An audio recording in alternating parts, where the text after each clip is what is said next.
This week and this game has certainly shaped national championship races in college football for decades past, late 80s, throughout the 90s, into the 2000s. Yes, it is Florida State-Miami week, or for you Hurricanes fans, I will flip it around, Miami-Florida State week. But this is the Florida State Hour of our 2-hour special. So we are doing one full 2-hour special.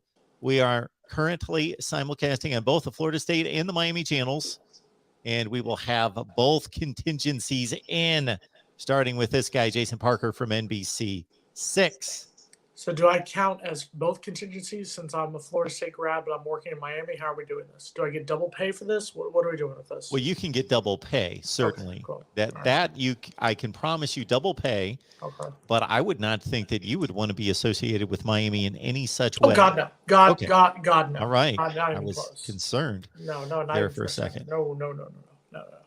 So we hope to get Logan in here at some point.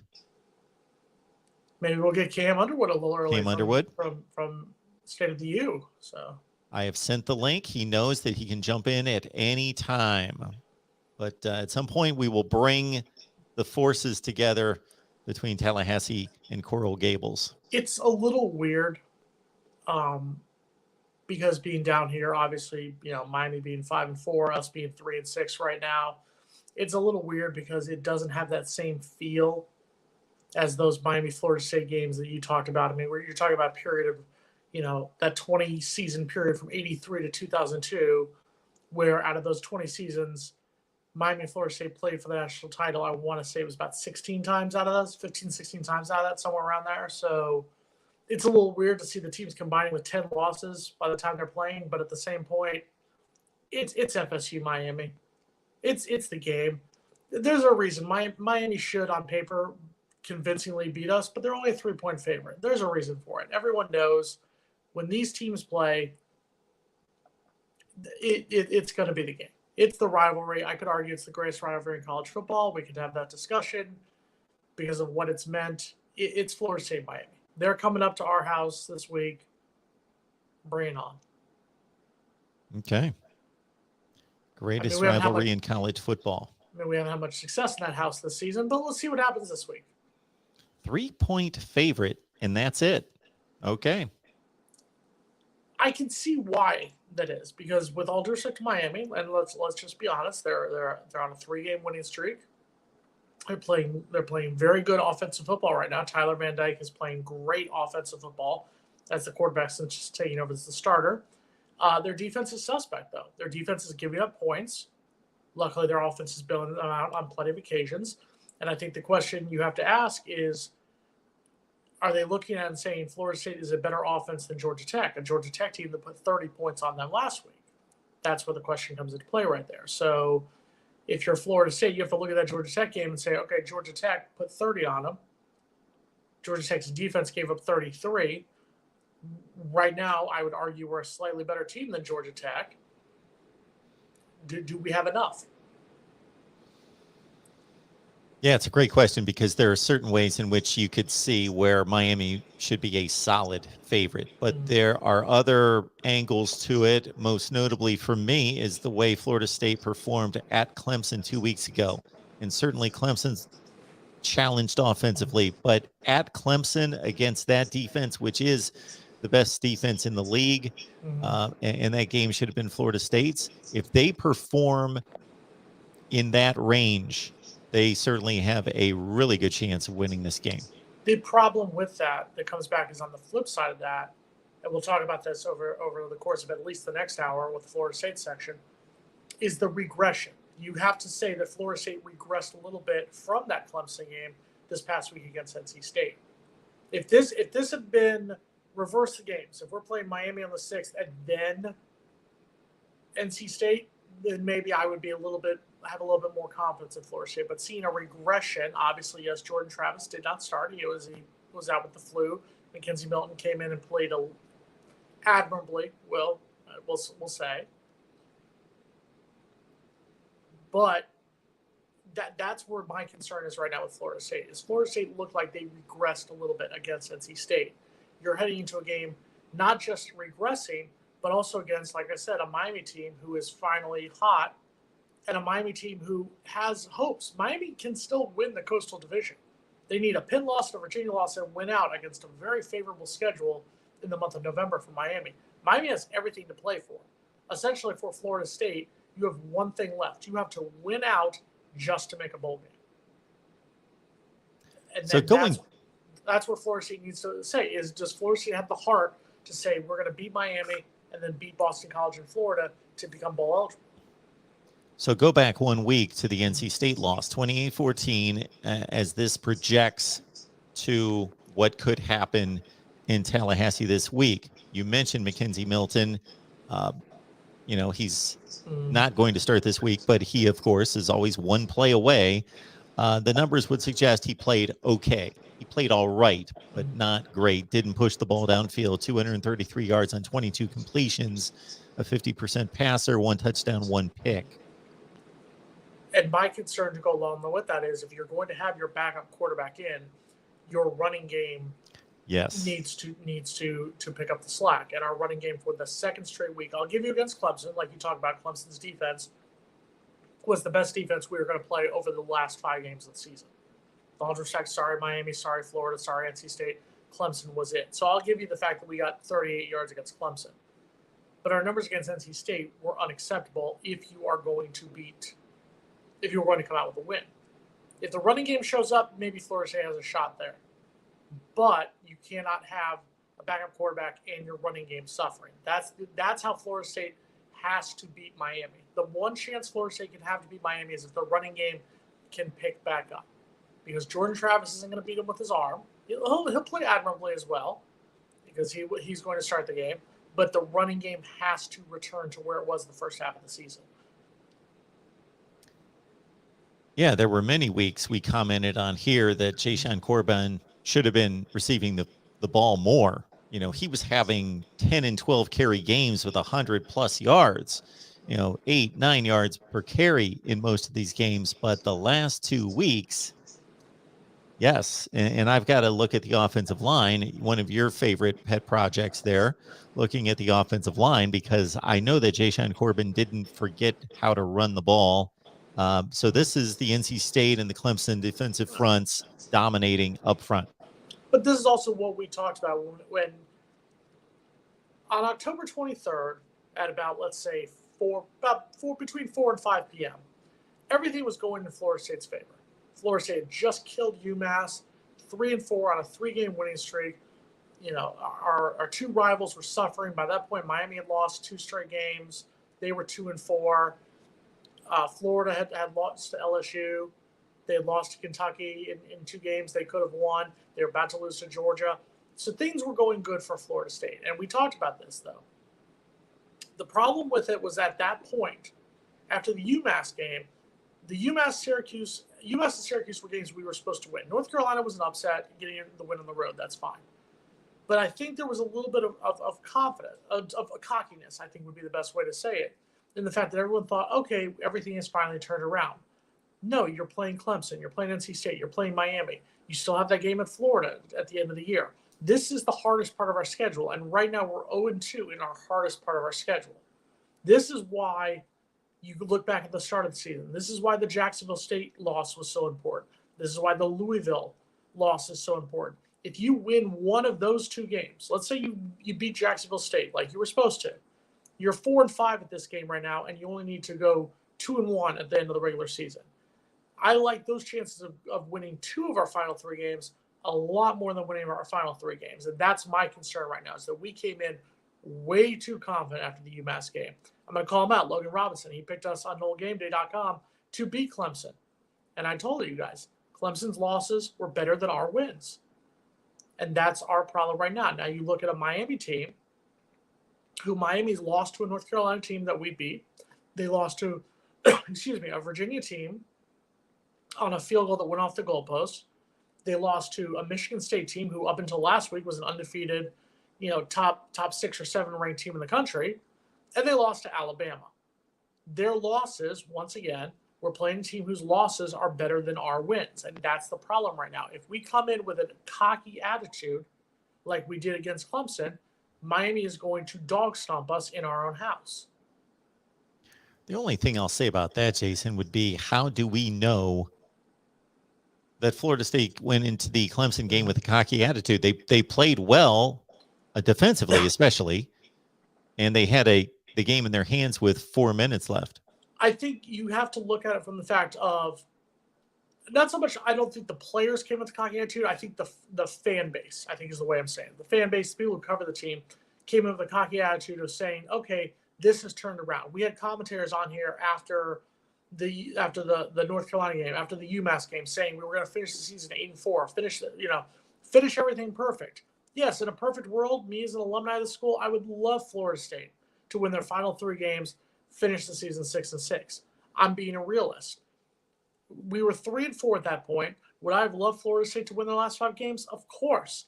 But you have to be realistic about the fact of where our last part of the season was. We talked about this at the start of the year. Florida State had to go into the Clemson game 5-2 to be comfortable enough to make a bowl game looking at that last 5 games of the season.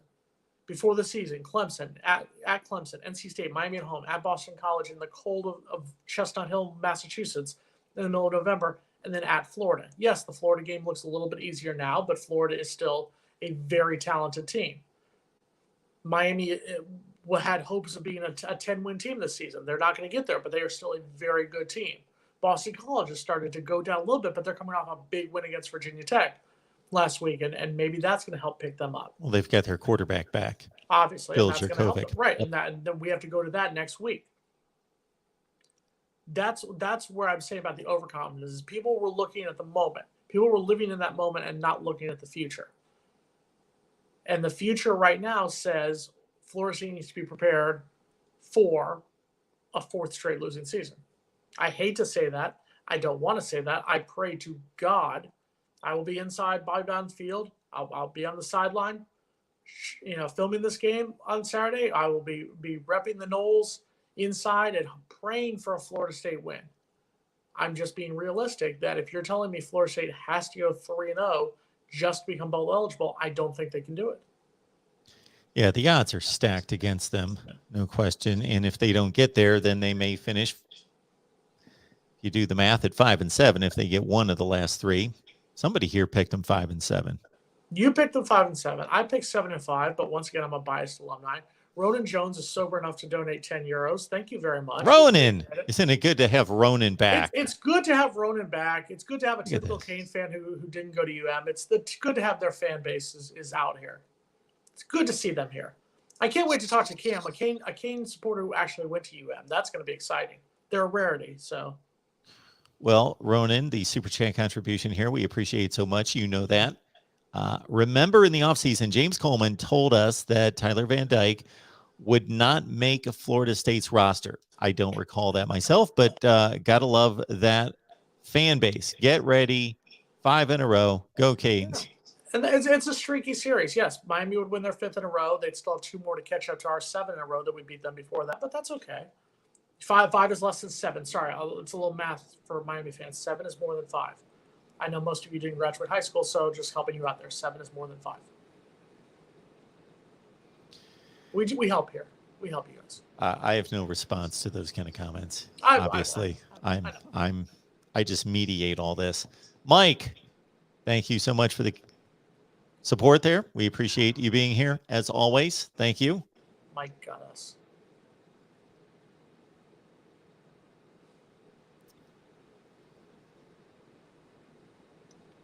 Looking for a debate here is what we're looking for. I'm just going to turn it over to you guys once any Miami people, which would be Cam, come on the line, whenever that is. There's no debate. I think Miami wins the game. Cam's going to sit here and come in angry and yelling like he does. He's going to angry and yell about how Miami's going to destroy us. Angry and yelling? That's not Cam. Yelling. He comes in yelling. Read his Twitter handle. He comes in yelling. He's going to come in yelling about how Miami's going to destroy us, and that's fine. I would not expect Miami fans and Miami alum and Miami supporters and people who write about Miami to come in with any other mentality because, yes, on paper, Miami is a much better team than Florida State. That being said, Florida State in 2016, Miami was a much better team than Florida State. Florida State won that ball game. In 2007, Florida State was a much better team than Miami. Miami won that ball game. The best team doesn't always win in this series. True. Am I guaranteeing the Florida State will win? No. I think Miami wins the ball game. I think it's going to be a lot closer than last year. I mean, it can't get much closer than 42 points in a differential.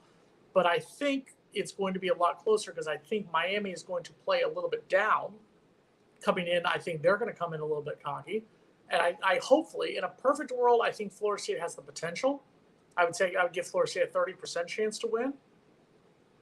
If we're giving odds, I think Florida State has a 3 in 10 chance to win this ball game right now. I'm there with you. About 30%. I think I might slide it slightly higher, but I'm in the same ballpark with you on that. Now, 2016, you are saying that Miami was better than Florida State, the Florida State team that won the Orange Bowl. That was Florida State, which team won the Orange Bowl. Remember, that was a Florida State team who came into that game 3-2. Florida State had gotten blown out by Louisville, and eventual Heisman Trophy winner Lamar Jackson, who will be down here in South Florida when the Ravens beat the Dolphins tomorrow night.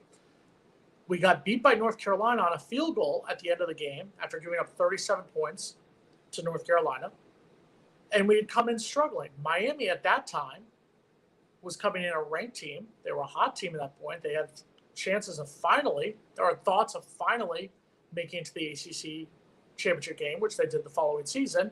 And that was the famous block of the rock. Remember, Florida State was down 13-3 in the second half of that game and came back to take the lead.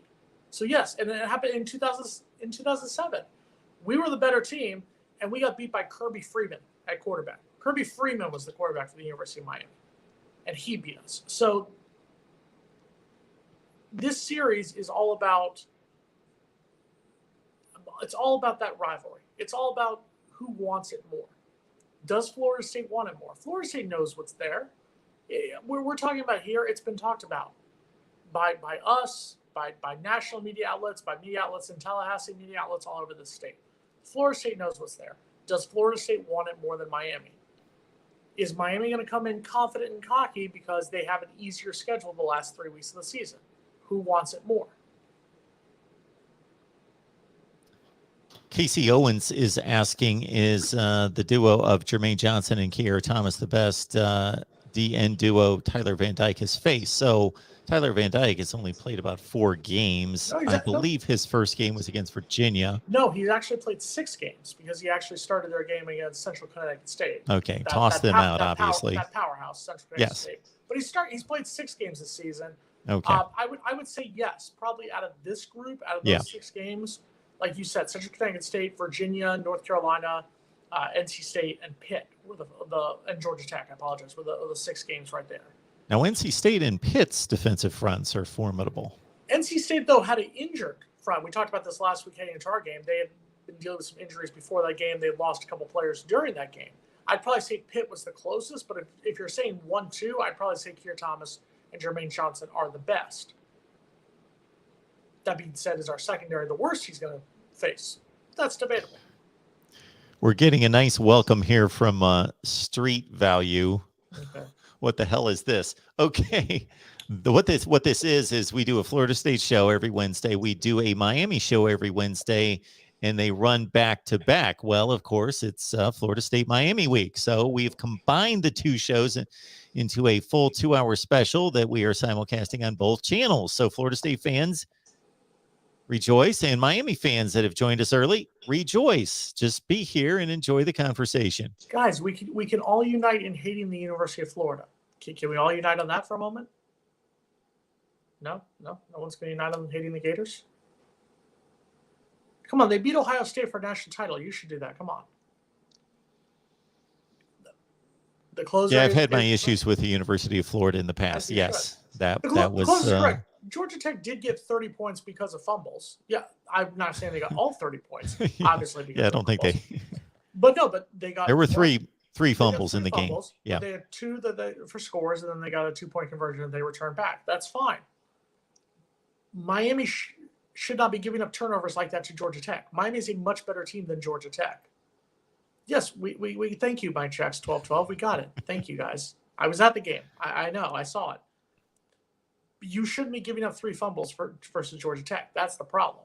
So if Miami's going to play down like that against Georgia Tech, that should give Florida State some confidence. If Miami plays the way they played against Pitt, NC State, and North Carolina, Florida State has no chance in hell of winning this ballgame.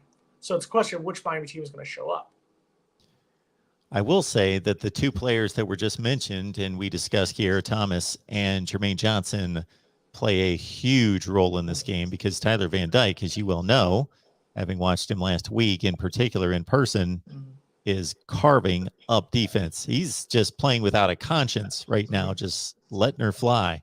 And look, let's give Miami a little bit of credit, and let's give Rhett Lashley, their offensive coordinator, who was much maligned in the first 4 games of the season, first 3 games of the season after 2 losses to Alabama and Michigan State, was much maligned for that offensive performance.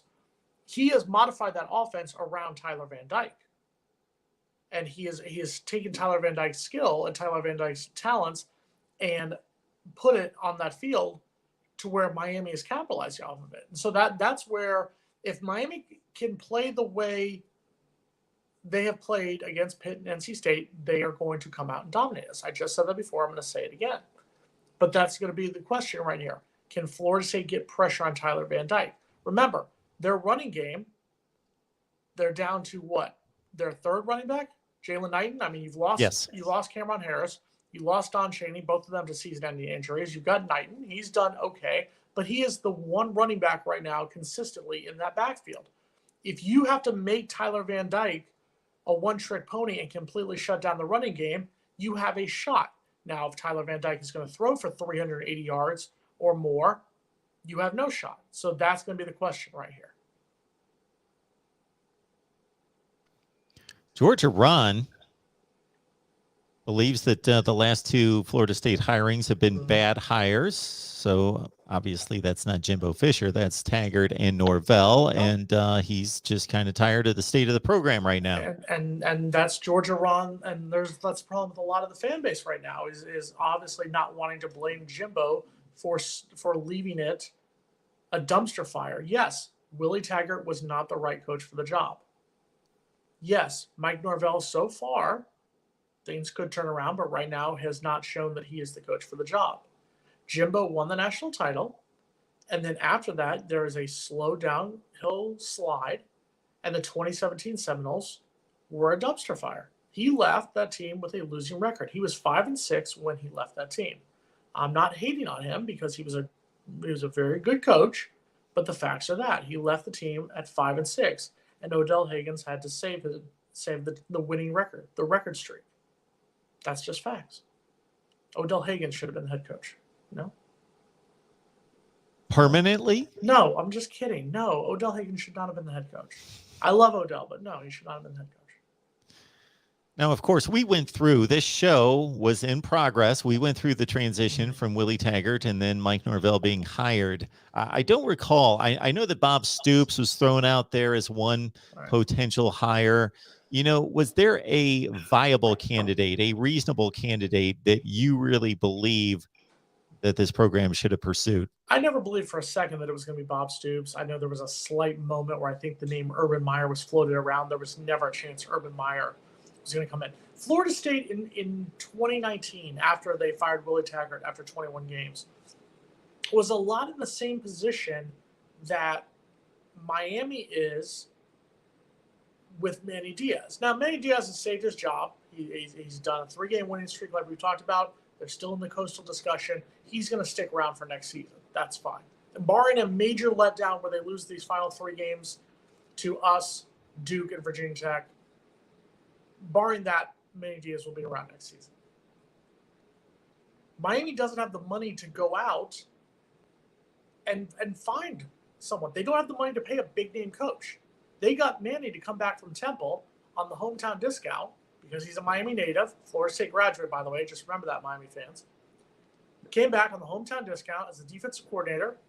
He was the defensive coordinator for that team, came back, took a little bit less money than they probably were going to offer or would have had to offer to get a bigger name coach. Florida State was in that same boat.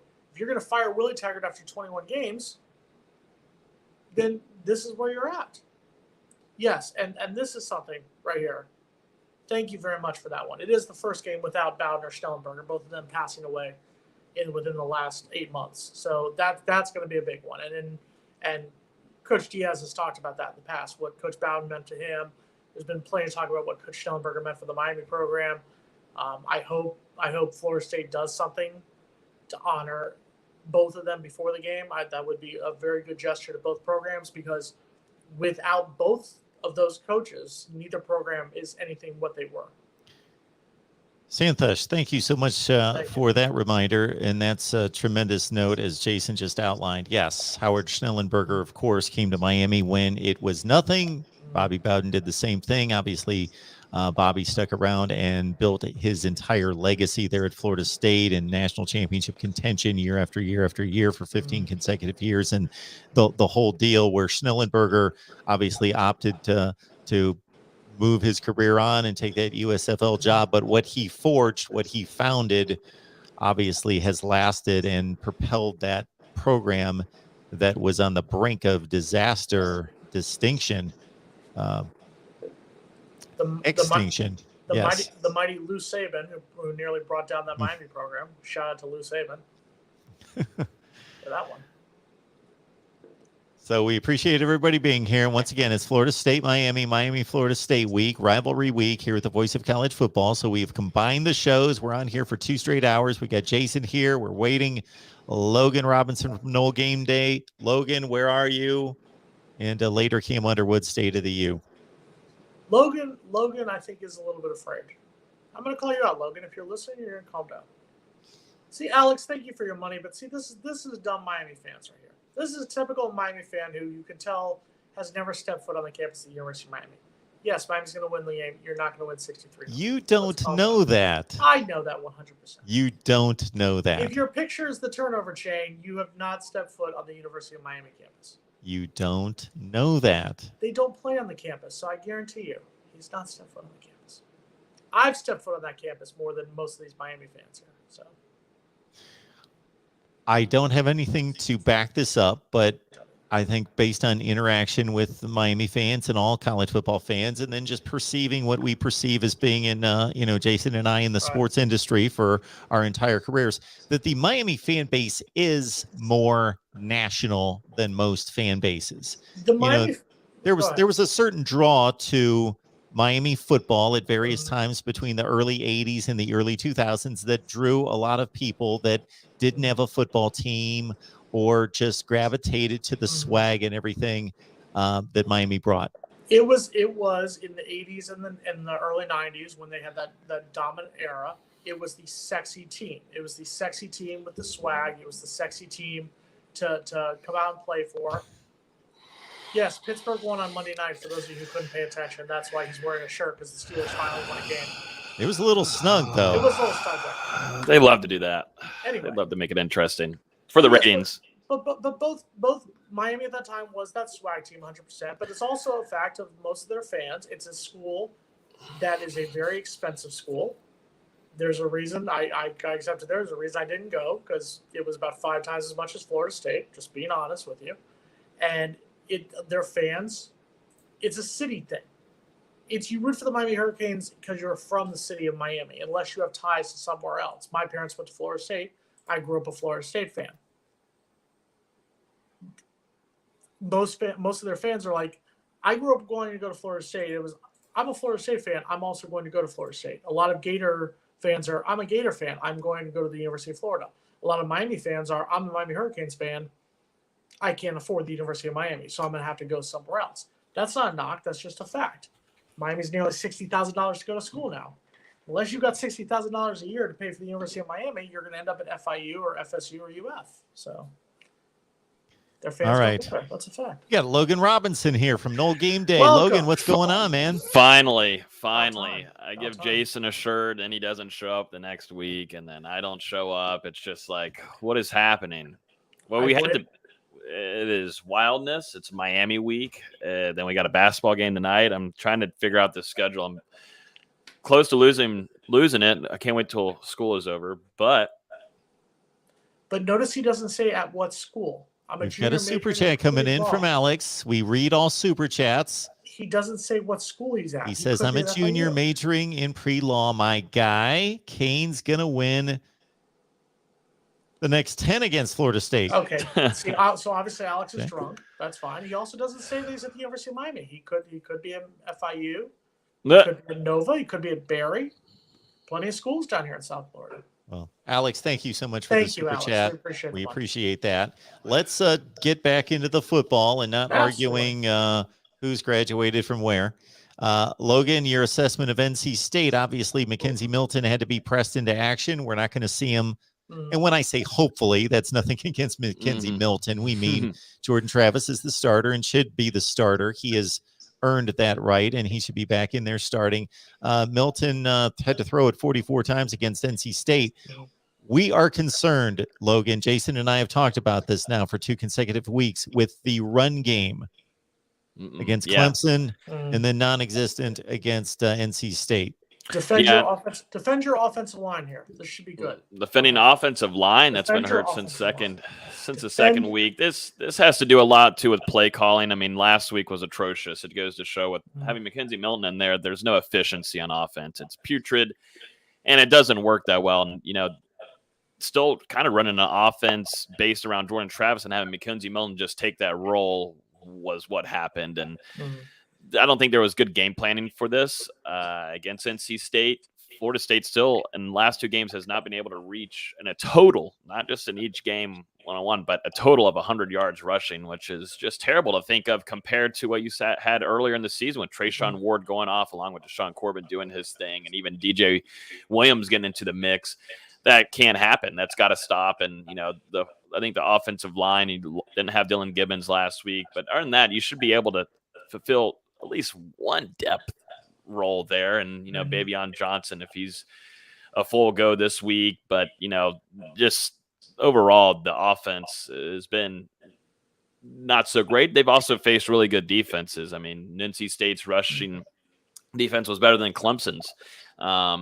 And so you're not facing easy opponents, but still it didn't help at all where Mackenzie Milton was kind of pushing things, throwing in the double coverage numerous times. And, there was multiple chances where NC State could have put this away really earlier, but Florida State's defense showed up and the pass rush was there and were able to make some plays. And but the offense has got to click. And, during practice this week, I thought a whole 180 from the NC State week, and that goes to show how much of a difference Jordan Travis has on this team overall. I mean, and not only just offensively, but defensively, allowing the defense to get off the field early, let them rest, understand their assignments, be with their position group coaches. It just goes to show how big Jordan Travis's him being on the field does for FSU, for this team, and they're going to need it Saturday.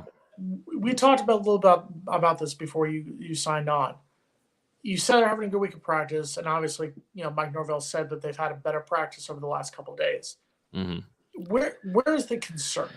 Is there the concern about the regression? Because we talked about this. You're coming off a 3-game winning streak.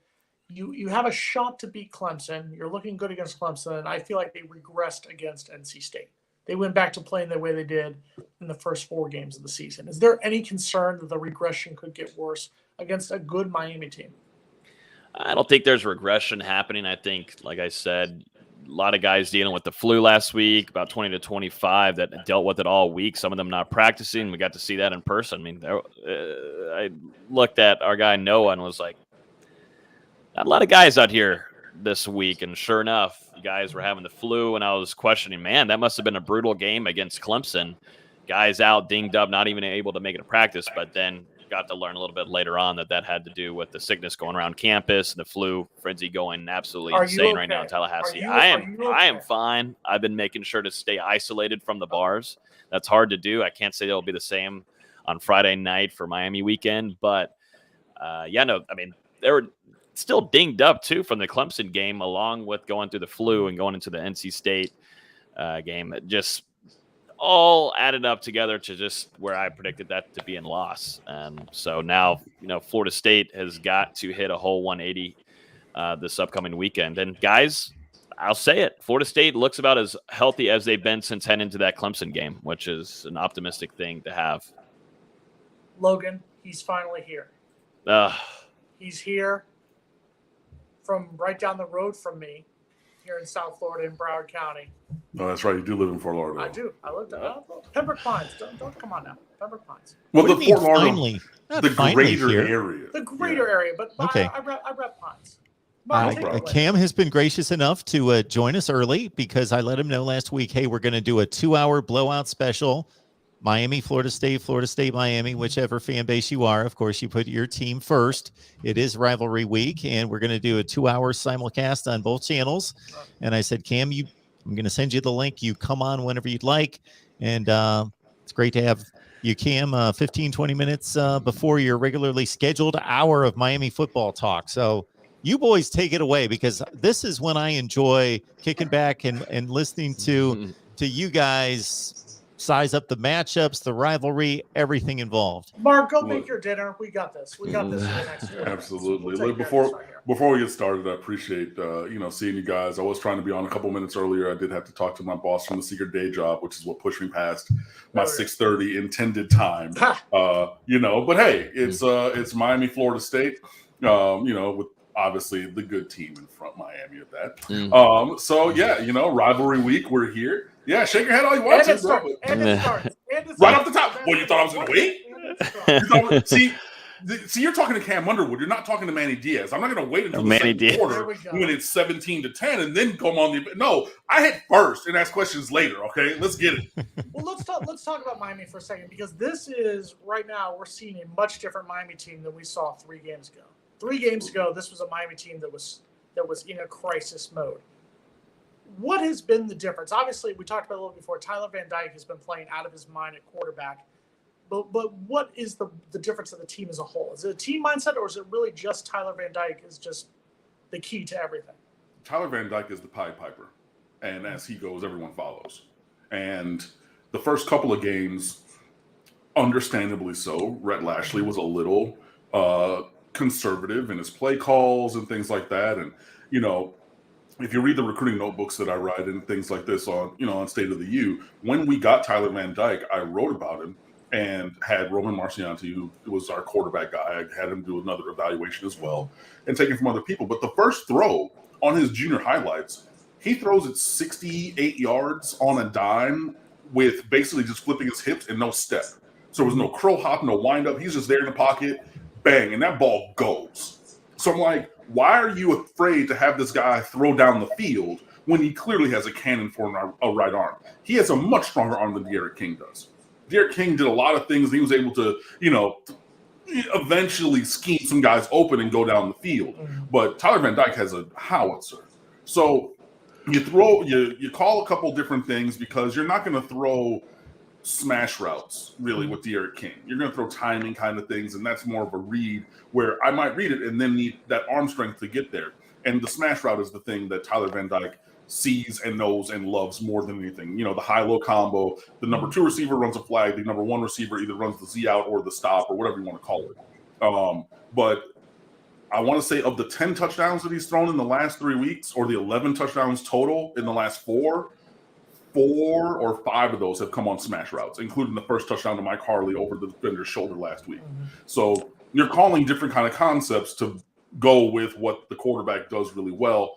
And things have changed in the running game as well. We're going to go into that slow mesh, that Wake Forest mesh on the RPO instead of like the, quick read back here and then pull it. It's that slow, we're going to ride it and then throw the ball to Charleston Rambo or whoever else. So it's really, as Tyler Van Dyke has came in and the reins have come off, because I even think in that, what was the first ranked win? NC State. In that game, it took him hitting 1 throw on that first drive. We're like, okay, we're going to go a little conservative, but if you hit this one, we're gone. And he, Rhett Lashley schemed it up. I think it was, actually, I was in the press box. I know it was a smash combo to the right sideline towards the Miami sideline. It was like 3rd and 7. He hit 1 for 15, and you could just see, oh, good, boom. And then everything follows from there. The run game, like I said, the offensive line is actually playing halfway decently. The receivers are still dropping passes, but they're catching more where it's not that big of a problem. And then the defense is doing enough. It's not great, but they're doing enough. But yeah, you can just see pretty much everybody has more pep in their step, and we're playing. And it's not just it starts with the quarterback, of course, but it's not just Tyler. You know, you have 5-star Leonard Taylor, who's the highest rated defensive tackle or highest graded from Pro Football Focus every single week since he started playing 4 weeks ago. Number 3 overall player in this recruiting class. I don't know why it took this many weeks to play him, but he's playing really well. James Williams, Avante Williams, and Cameron Kinchins at safety, the 3 freshmen out there, they should have been playing forever, especially considering Bubba Bolden finally comes out and said, yeah, I had a catastrophic shoulder injury, and that's why I wouldn't go to tackle anybody. Well, then get on the bench because 0-21, 0-24 and 15, these are NFL players also. You know what I mean? So you can just have guys really stepping up. But yeah, it does start with Tyler Van Dyke. Along those same lines, though, to the over to Logan, you got the 2 losses to Virginia and North Carolina by combined 5 points, and then you turn around and win these last 3 games by a combined 7 points. So Miami's finally winning those close games. Yeah. Is there any concern coming into this rivalry game? And yes, Miami on paper is a better team right now than Florida State. There's no question about that. Is there any concern after seeing the way Miami played last week against Georgia Tech that they could be, I don't want to say in line for hiccup, but is there any concern about another hiccup game against a Florida State team? Absolutely, because Miami has not proven themselves to be beyond reproach or above that kind of performance. That game last week against Georgia Tech should have been a 4-touchdown blowout or more. I mean, we dominated. We, like 1.8x times the yards. Almost double the first downs. Like everything that you look at, like. You had a running back who's over 120. You had a wide receiver at 210, which is second all time for a single game. You had a quarterback who almost had 400 with no interceptions. You know what I mean? Like, if you look at the trio and the trip, you're like, what in the world? Just kept putting it on the ground. You know what I mean? And you let a team like that hang around. You let the worst third down offense in the FBS, 106th in the country, the worst in the ACC coming into this game. They converted like 48% of their third downs. What?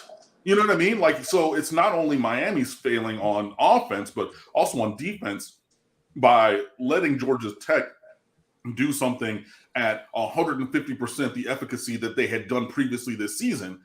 And that's the thing that will keep them with the ball, and then you also give up the explosives for the touchdowns. Like there was a lot that went in the bad direction for Miami. They kept this game close. So having seen that, it makes me think that it's possible that could happen again. So yeah, I'm definitely concerned because if Florida State's offense doesn't do anything this year, you guys do hit explosive plays, especially in the run game. I will give credit for that. And we gave up a 71-yard rush. I see you, Mark. 71-yard rushing touchdown last week. So that was an explosive. And I've seen, in the games that I've watched of you guys, I don't know the running backs' names anymore, but I can see guys breaking explosive touchdowns in multiple games. So, yeah, there are things that can give me pause to think, okay, yeah, this could potentially go the wrong way, especially if you have turnover issues like Miami's had, or at least last week, and, other kinds of things in there as well. But, I still do think that Miami is the better team, but as I said last year, where the disparity between our programs was the greatest I'd ever seen, I don't think it's that anymore, especially with the ways that Miami can and has messed up a little bit along the way. Yeah. So this is the first half. So this is the Florida State half. And for those of you who get a bit uptight about this, I will switch colors at 7 p.m. Eastern time. We will do that. We will take care of that, make sure everything's in order. But if Florida State colors rule right now, and a Ronan coming in with the super chat, we appreciate that. I believe it transitions to 1378. Yes. Cam. Bobby has more wide rights than he has rings. 5 in a row. Go Canes. Oof. That ain't right. That's not right, Ronan. That's not right. Bobby passed away. Give him some respect. We're still in mourning. All right. Yeah. But I mean, it was, there were. He's right. He's right. Obviously, I know. Right. Yeah. I was at all the wide rights. I know. I saw them personally. Yeah. I was at a wide left too. I've been at all of them. I get it.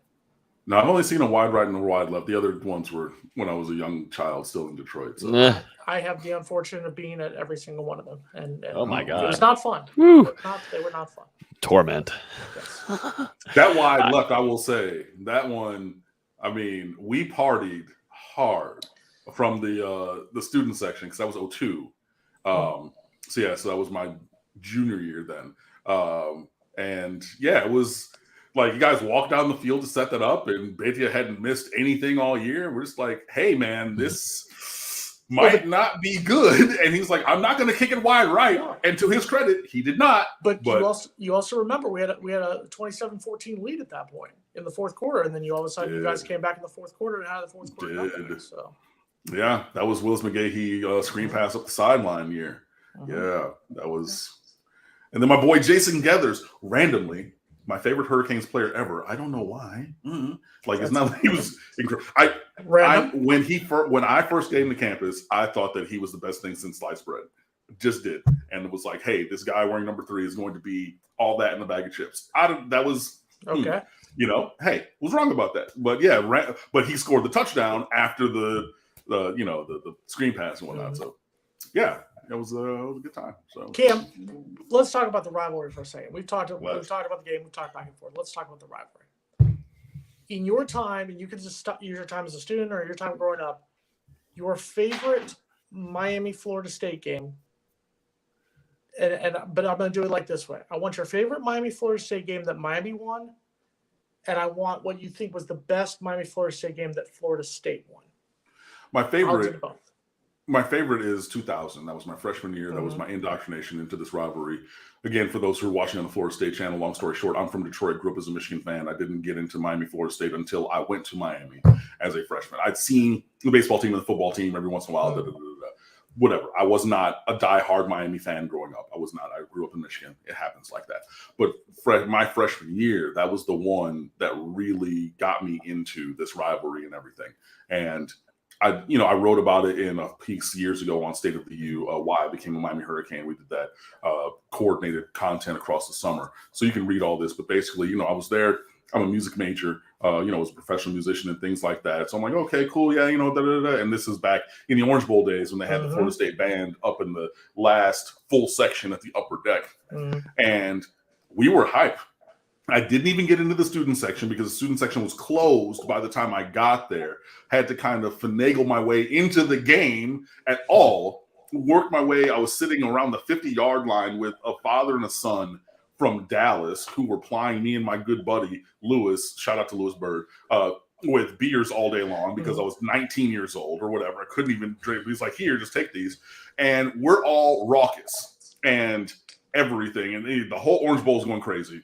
And you see one dude in a white jumpsuit stand up in that section. And y'all know the whistle that I'm talking about because everybody's heard it. Deep, deep, deep, deep, deep. And the drum corps fills in on the pickup to that downbeat. And it was the fire of 10,000 suns when that Marching Chiefs band opened up. And 85,000 people shut TF up because it was raining from up top. So you had the physics of sound. They're screaming down on these horns. And oh my God, I thought I was ready. I'd been to Michigan State. I've been to Michigan State, Penn State. I've seen every other Big Ten team at the big house other than O State because I just had never seen that. But I'd been around what I thought were good marching bands, what I thought was a live sound. But Michigan, they do this lockstep thing when they play the victors and it restricts the sound. Florida State did not do any of that. They'd hit me in the face and said, whoa. This is different. And then the game started and it was back and forth and all these names, 37-year-old Chris Winkie on one side and you got Ken Dorsey coming down on the other side. I mean, it was, littered with all pros and Hall of Famers. And it was incredible, have that last drive to go down. Dorsey to Shockey, obviously. Matt Munyon goes wide right from 56, I want to say, for the tie. And that was obviously my one. We can't go anywhere else but that. That was just a really incredible game and my first Miami Florida State game. So I would have to start there because that's where my experience started. In terms of games, good games that Florida State won, and again, this is since 2000, which is really my connection to this rivalry. I will say Hold on, I got to look it up because it's an even year. Hold on one second. I can probably name the one he's thinking. Was it in Miami or Tallahassee? It was in Miami. Okay. Yep, I'm right. It was 2014. Oh. Yeah. Jalen Ramsey. I should have said that. I was going to guess that. This is Yeah. Dalvin Cook take over, right? I thought you said 2010. I thought that for a second. No, that was a good game also. Yeah. But for me, and especially because like I'm going to err a little bit more on when the Miami was good part of it, right? This is a game that Miami had a lead, came out and, was up 23-10 at halftime. That was the Clive Walford touchdown year where we came out heavy personnel into the huddle and we go 5 wide. So, we come out, 12, or 21, 2 backs and 1 tight end, with a running back, a fullback, and 2 wide receivers. So you figure, okay, they're going to go I formation, which is the thing that we did. But then with that personnel, we came and spread the field. Freddie Stevenson, I believe it was, couldn't keep up with Clive Walford up the seam. 63 yards later, you get a touchdown. We're up by, 2-3 scores. Then things are rolling. And that was a game where it wasn't necessarily that Florida State was a lot better than Miami. Like, obviously, you won the game 30-26 and, everything like that.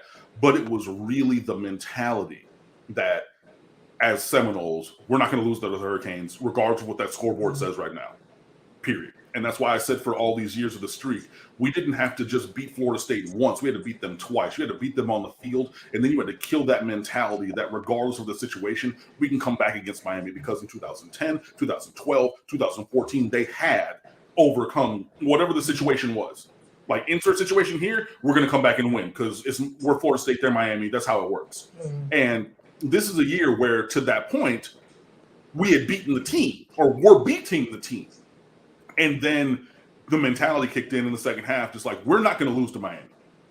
And then they started making some of the margin plays, some of the 50-50 plays started going, garnet and gold instead of orange and green. And then in that fourth quarter, Dalvin Cook, I mean, it was that simple. Y'all had him and we didn't.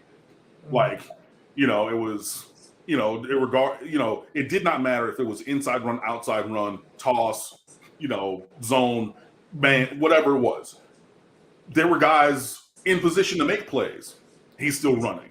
Arm tackles, ankle tackles, wrap up, multiple guys. It didn't matter. Dalvin Cook himself just said, I'm not going to lose this game at home in Miami against the Miami Hurricanes.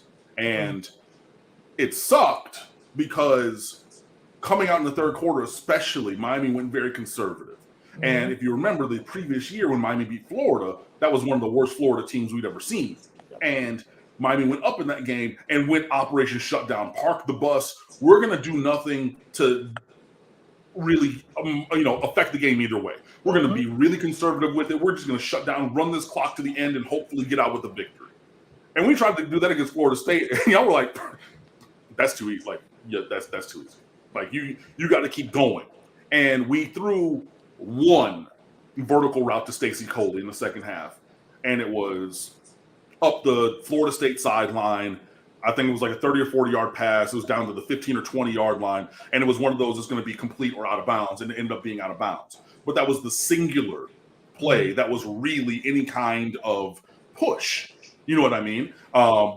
Any kind of vertical threat to the Florida State defense, and everything else was these short crossing routes. It was these conservative running plays. It was, nothing that could really break because you guys were a great tackling team. So you at that year. So you're not going to think that a 5-yard pass is going to go 85. If you're throwing a 5-yard pass, you're going to get 5, maybe 6 yards. And that's what happened. And then, like I said, you guys came out really strong. Jameis was doing Jameis stuff, and Dalvin Cook just was Dalvin Cook, and we didn't have him.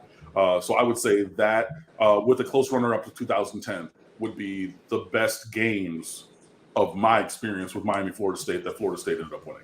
There are plenty of recent memories that would be good for Florida State. I've been around this rivalry my entire life. I can go back to like the '89 game when we gave Miami their only loss in a national championship season. That '93 game when we finally beat them after 2 straight years of wide rights, and then we went on to a national title. For me, I'd say my favorite Florida State game was the '99 game because that was the game where the 4 seasons before, Florida State had handedly beat Miami. And Miami was not good at that point. Obviously, 1997, they were 5-6, and it come down a little bit. But that was the first game where Miami came in there. We were the number 1 ranked team in the country. And Miami came in and played well. Ken Kelly was quarterback. It was the first time we looked at a Miami team and thought, okay, Miami, Butch Davis may start to have this thing in order. And we ended up winning that game 31-21. And then obviously my favorite game of all time in the series, and I hate to say that my favorite game in the all time in the series was a Miami win, but I wrote a paper about this in college about how it was the greatest college football game of all time. 2000 Miami Florida State was the greatest college football game of all time because of the amount of talent on that field. You're throwing out literally, you've got Anquan Bolden on our side. You've got, guys who were ended up going to the NFL on the Miami side. Santana Moss was on that team. Ed Reed was on that team. Reggie Williams on that team. Right. I mean, you're literally looking at, you have NFL rosters of talent on both teams right there. Miami jumps out to a 17-0 lead. Florida State comes back. It's 24-20 late in the fourth quarter. Miami's able to get that touchdown to an unknown tight end. I wonder what he ended up doing. Oh, yeah, Jeremy Shockey ended up having an NFL career, won a Super Bowl in New Orleans. It was literally, and of course, in a typical Florida State-Miami series, it has to end in a wide right. It was without doubt the greatest one, and that was when the series finally said, okay, it's back to being the best game in college football. Yeah. And we've talked about this before. And, that 20-year period between 1983 and 2002, it was the greatest game in college football. I mean, it was the greatest series. It was the series that decided you're going to play for a national title if you win this game. Hell, even if you lose the game like in 89, you're still going to play for the national title. I mean, if you lose a game like 2000 when they robbed us and put y'all in there to get shut out. Yeah, that too. Oh, it should have been. I've said it, but it should have been Miami, Florida State playing in the Orange Bowl. Oklahoma's offense had no business being on that field with either one of us. They had a great defense. Obviously, they shut us down. So give them credit for what it's worth. But if you're saying the best 2 teams at the end of that season, the best 2 teams. Are we taking the team that actually won the national championship on the field and taking them out of the national championship game? Yes, I think Miami and Florida State. If you're saying who were the 2 better teams at that time, I think Florida State and Miami were the 2 best teams at that time. Oklahoma earned it, obviously, because they went undefeated. So we'll give Oklahoma their credit. But if you're saying who were the 2 best teams at the end of entering the bowl season for the 2000 season, it was Florida State and Miami. The 2 most talented teams. Absolutely. Oklahoma pitched a shutout. Give them credit. They did a great job. I'm giving them credit. It's 7 o'clock. We need to change the colors. Thanks. Change the colors. Oh, go ahead. There hey. you go. Now, are you going green or orange? What's happening? A minute. Hang on. I mean, either one works for me. I'm just saying which one. I think we should go green, personally. Well, because we're wearing white over orange this You're weekend. wearing That's over a traditional, okay. road combination, white over orange with black socks and cleats. I know Miami fans out there are huge on the blacks, black shoes and everything. I get that because, again, growing up as a Michigan fan, and I was a basketball player, so Michigan basketball, Fab Five, when they came out with them all black shoes, listen, everybody everywhere, but especially in Detroit, we ran to Mr. Allen's $29.99 or $2 for $50 to get some new shoes. I go, hey, look, I got my Detroit Pistons hoodie on, because I'm wearing my Detroit Pistons hoodie with my Martin crossover. What's up?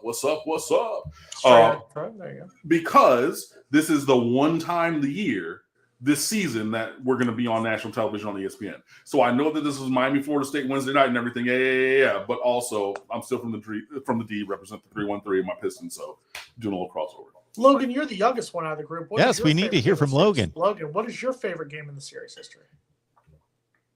He's going to say 2013. Watch this. His mic is not working. Logan, turn your mic on. Oh, man, I get to talk. There I am. Mic's working. It actually does work. Is it dinging on there? Probably mine. Mine's pretty easy. I literally think about it probably once a week, but it might not be maybe a game where most say a great one, but I'd probably go with whenever Florida State was facing, I want to say this was 2010. Was it? When was Nigel Bradham's hit? 2011. 2011, when Nigel Bradham had his hit. what was the name of the Miami wide receiver? Is that LaRon Bird? I'm trying to look. Was it LaRon right Bird? now. I don't remember that. I mean, like I remember when PK Sam speared Roscoe Parrish and put him in the hospital. No, it was Stanford Samuel. It was Stanford. Oh, Stanford Samuel was the first. Or sorry, the second. Someone in the chat will tell us for sure, but that definitely be in the stadium for that. And watching Jimbo Fisher be absolutely livid about that call too, because it was an extremely clean hit. But that place just going wild and how violent that was. I like guys, linebackers that hit hard, and as long as you're being safe. But sometimes it's a rivalry. You're supposed to hit hard like that, and that just goes to show. Whenever I think of, since I've been little, Miami and Florida State, those are usually the biggest hitting games in the entire country. These guys don't like each other. They grew up with one another. They played each other already in high school and probably already didn't like each other then, but going to opposite schools from south up to north, and those guys just wanted to chirp, and then you get on the field and you just lay down on the line. But that Nigel Bradham hit, I mean, that was leveling and very scary to watch. But that was probably one of my favorite memories, at least being in person to watch that was incredible. And just watching Dalvin Cook do what he did too. I mean, there's just so many things that you could say about Dalvin and what he did, but at least in person to watch him play, there's just something about him that he just hit a different gear whenever he faced the Hurricanes. And I know Miami fans don't like that, nor do Gator fans, but sure do kind of miss him a little bit. Definitely Florida State's running game right now not doing so great. I was going to ask you, Cam, and just kind of either bring it up as a topic for us to talk about here, but going into this upcoming weekend's game, to me, Florida State's the pro for them right now is the pass rush. You know, Jermaine Johnson is Jermaine Johnson. He showed up and has been a great asset to Florida State, along with Keir Thomas, who had 2 sacks last weekend. Fabian Lovett from the inside there. Robert Cooper's doing his thing. Oh, my God, that looks atrocious in orange. Mark, get it off. Take it off. Put it on cam. I can't do it in orange. I can't even do it. My name. There's never any orange around in here. I don't think my name in any color works. So, okay. Yeah, it works for Mark. Yes, we'll let it go to Mark. But, you know, I think that's the pro in order to get to Van Dyke this upcoming weekend. I mean, that's what Florida State's going to have to take advantage of. And Florida State has been able to do that and rattle some quarterbacks for this one. Purposefully, this guy down there in Miami, he's on a trend right now, and it's going upwards. And the only way for Florida State, because right now I'm not trusting Jarian Jones in coverage. I'm not doing that. Brownlee, he's a lot more consistent than he has been. But, you know, I think you got Rambo, too, that Miami can use and utilize as a playmaker. But Florida State has had a tough time locking down those key guys. What are your thoughts about that pass rush from Florida State? Because that's going to be, I think, a pivotal part, the deciding factor for this weekend. Yeah, I think it's going to be. Obviously, I'm very upset that we decided to take DeAndre Johnson through the portal and not your guy coming from Georgia. I mean, if that's a choice, you know, I know DeAndre Johnson went to Southridge with, you know, guys who have now made their way into the portal and off this roster. So that was a selection. I'm not really sure that was the wise one because, like, he's a monster. So, yeah, no, accounting for him is going to be really key.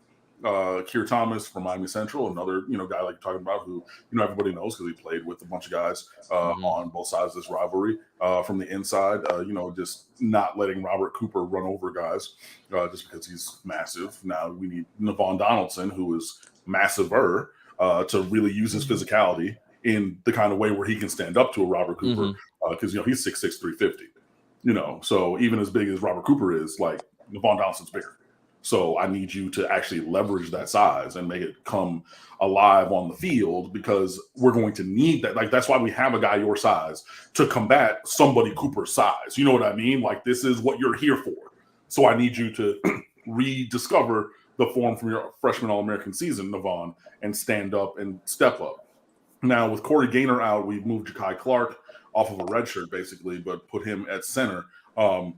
And he's really been a revelation. So the offensive line has taken a step forward. But, you know, there can be times when the tackles can be a little shaky in pass protection. So Zion Nelson on the left side, and I think we're going with Jared Williams, Jarrid, who played in college with De'Aaron King at Houston before coming over.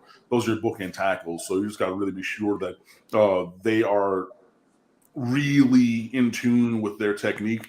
And then also, it's a thing that we don't do much of, but I would like to see us chip an edge rusher with a running back or a tight end sometimes, because a guy like Jermaine Johnson, like, you can't just let him free rush. You can't just double team him with the guard who's, everybody knows that the guards and centers are the least athletic of the offensive linemen. I'm not saying that they're unathletic. I'm just saying the level of their athleticism is not the same as a tackle.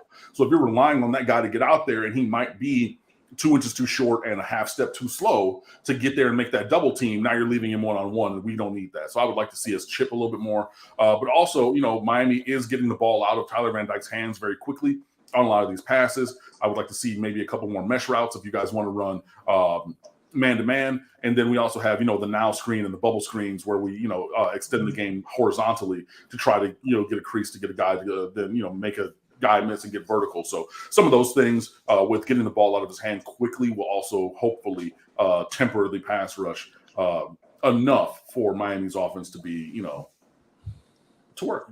Yeah. No, the Florida State's defense is, they're going to have to show up, but they've kept Florida State in games. We've seen that, and they've been able to perform some things, though, definitely against Clemson, just mistakes being made, and they're still a young team trying to understand the perspective of playing away. But this is a really good perk for Florida State to be at home. But this is Mike Norvell's first true rivalry game in person. Last season, he wasn't able to be there due to COVID and didn't play the Gators last year. So this is going to be his first time in person coaching. And so, Florida State defensively has to get after the quarterback, and Adam Fuller still, it seems like it's these last couple of games are what are gonna reflect on if he's gonna end up staying at Florida State, if they're gonna move on from him, or they're gonna go to a different option.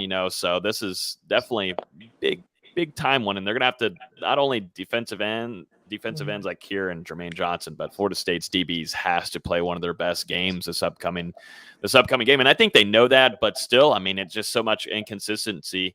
You got young guys like Kevin Knowles, where he'll go into his first game and play. And, he's been a solid, guy coming in as a true freshman, but Jerrion Jones and guys like Miko Dotson, just some things that concern at least me covering the team. Too much inconsistency. And that's where a guy like y'all's quarterback with Van Dyke, he can come in and, kind of dice around if he wants. The pass rush just has to be there. They have to disrupt something. So speaking of quarterbacks, who's playing for y'all? Jordan Travis. Jordan Travis will be starting the game for us this week. Is it? He finally got over the flu. I love that pass that he threw to Jalen Phillips last year on the play.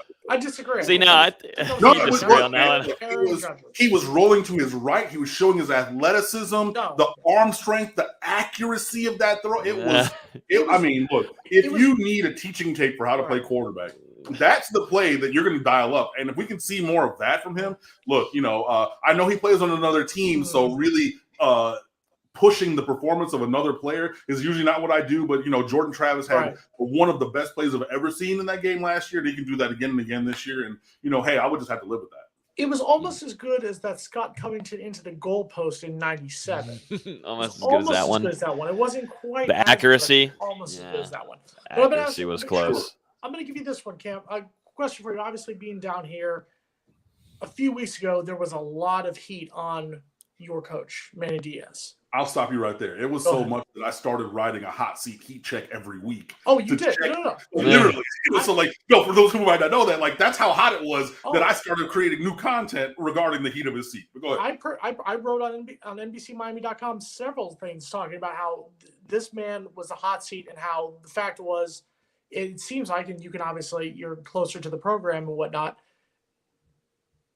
It is, how should I put this nicely?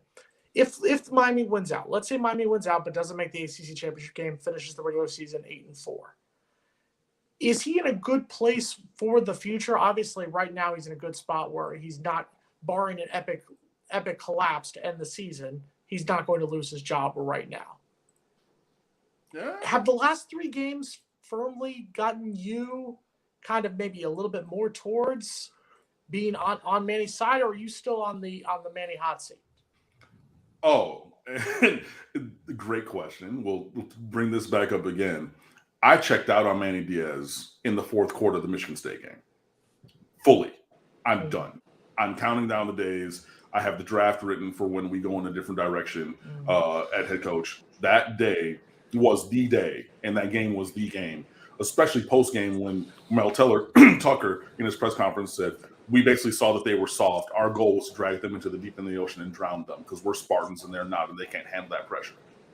I heard another coach say that they saw that on film and evaluated your entire program as being soft. I'm good. That's it. And, right or wrong, I'm very firm of that idea that, he's maybe risen the floor here at Florida State, at Miami a little bit. But no, he's not the guy to raise the ceiling or take it much higher than what we're seeing.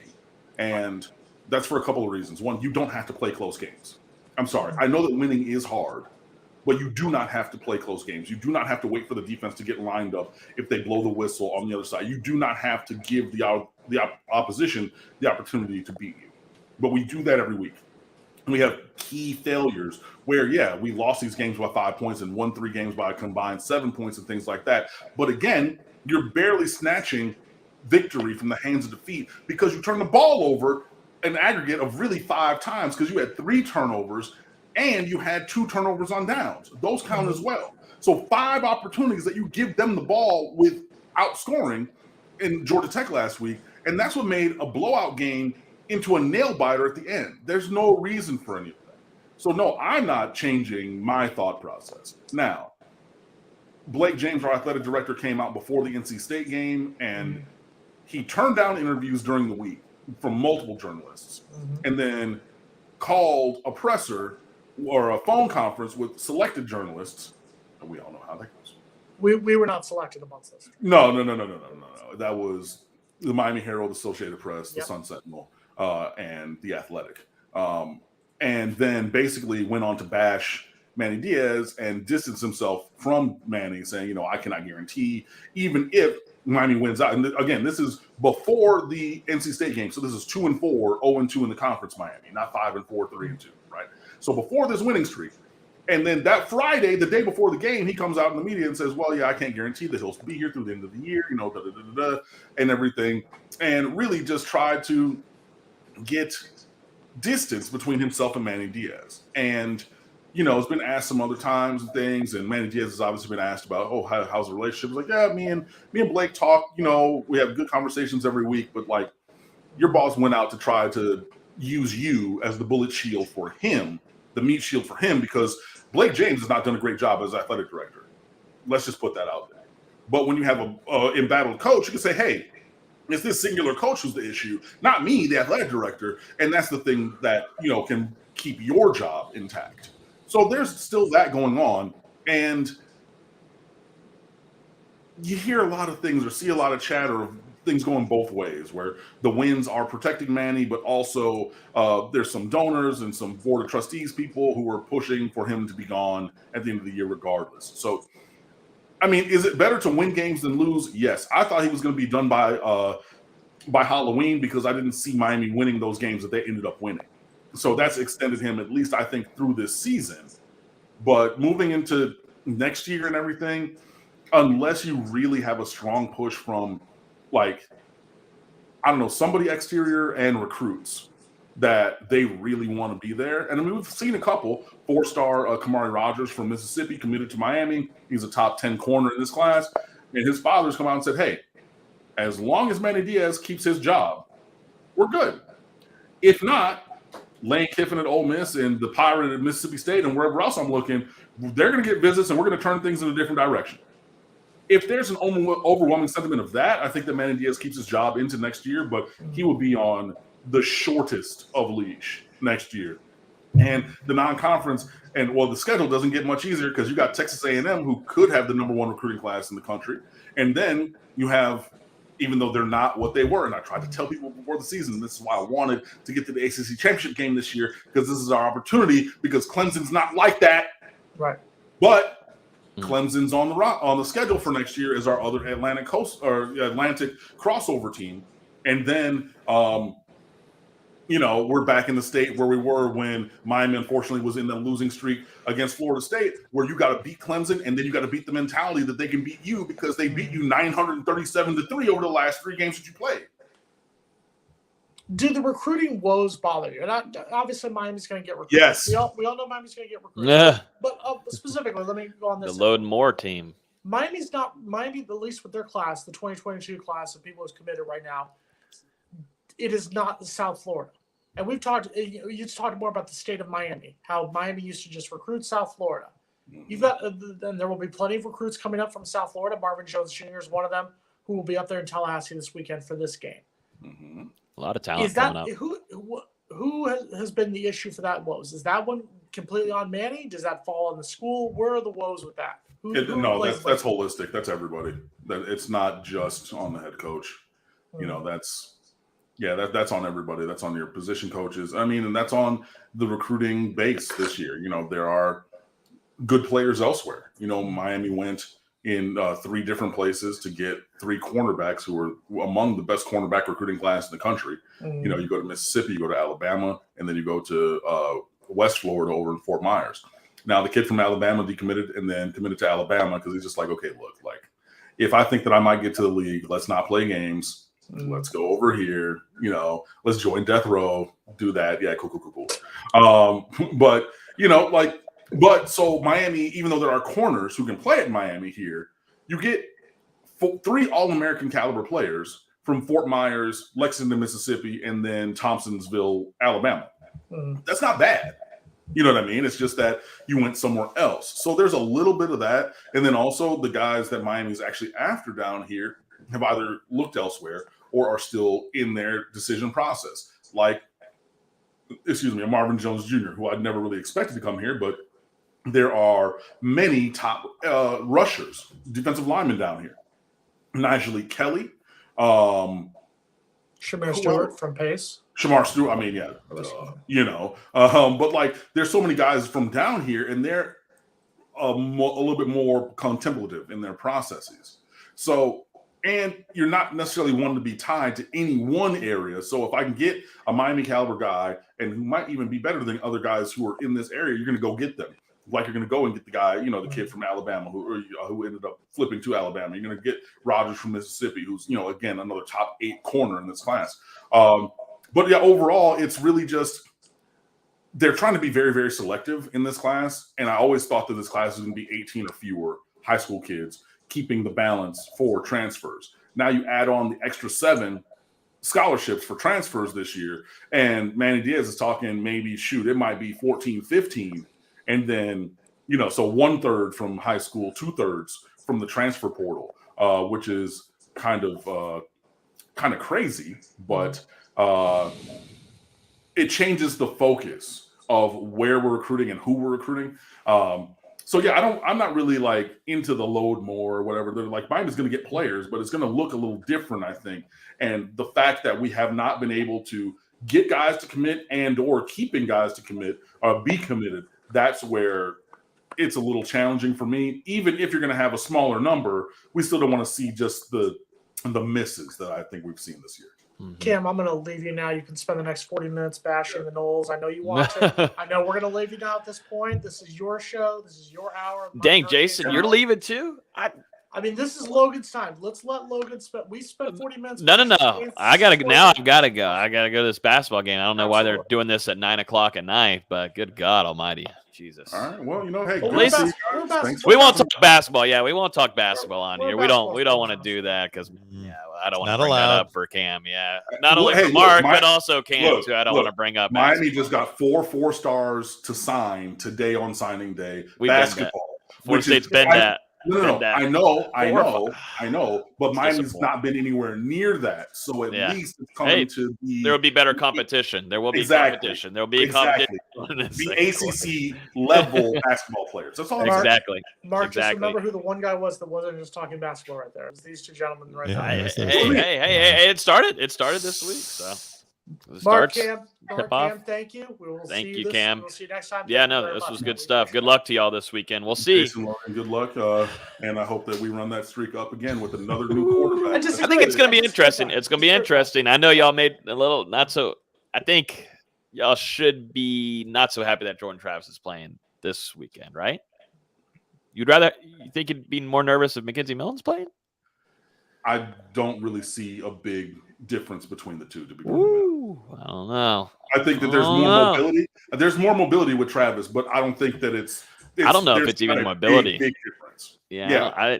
I think it's more than mobility. Go back and watch, if you have time, go watch that NC State with Mackenzie there. It's and passing wise, it's I mean, I know that it would be better for us if Milton were playing.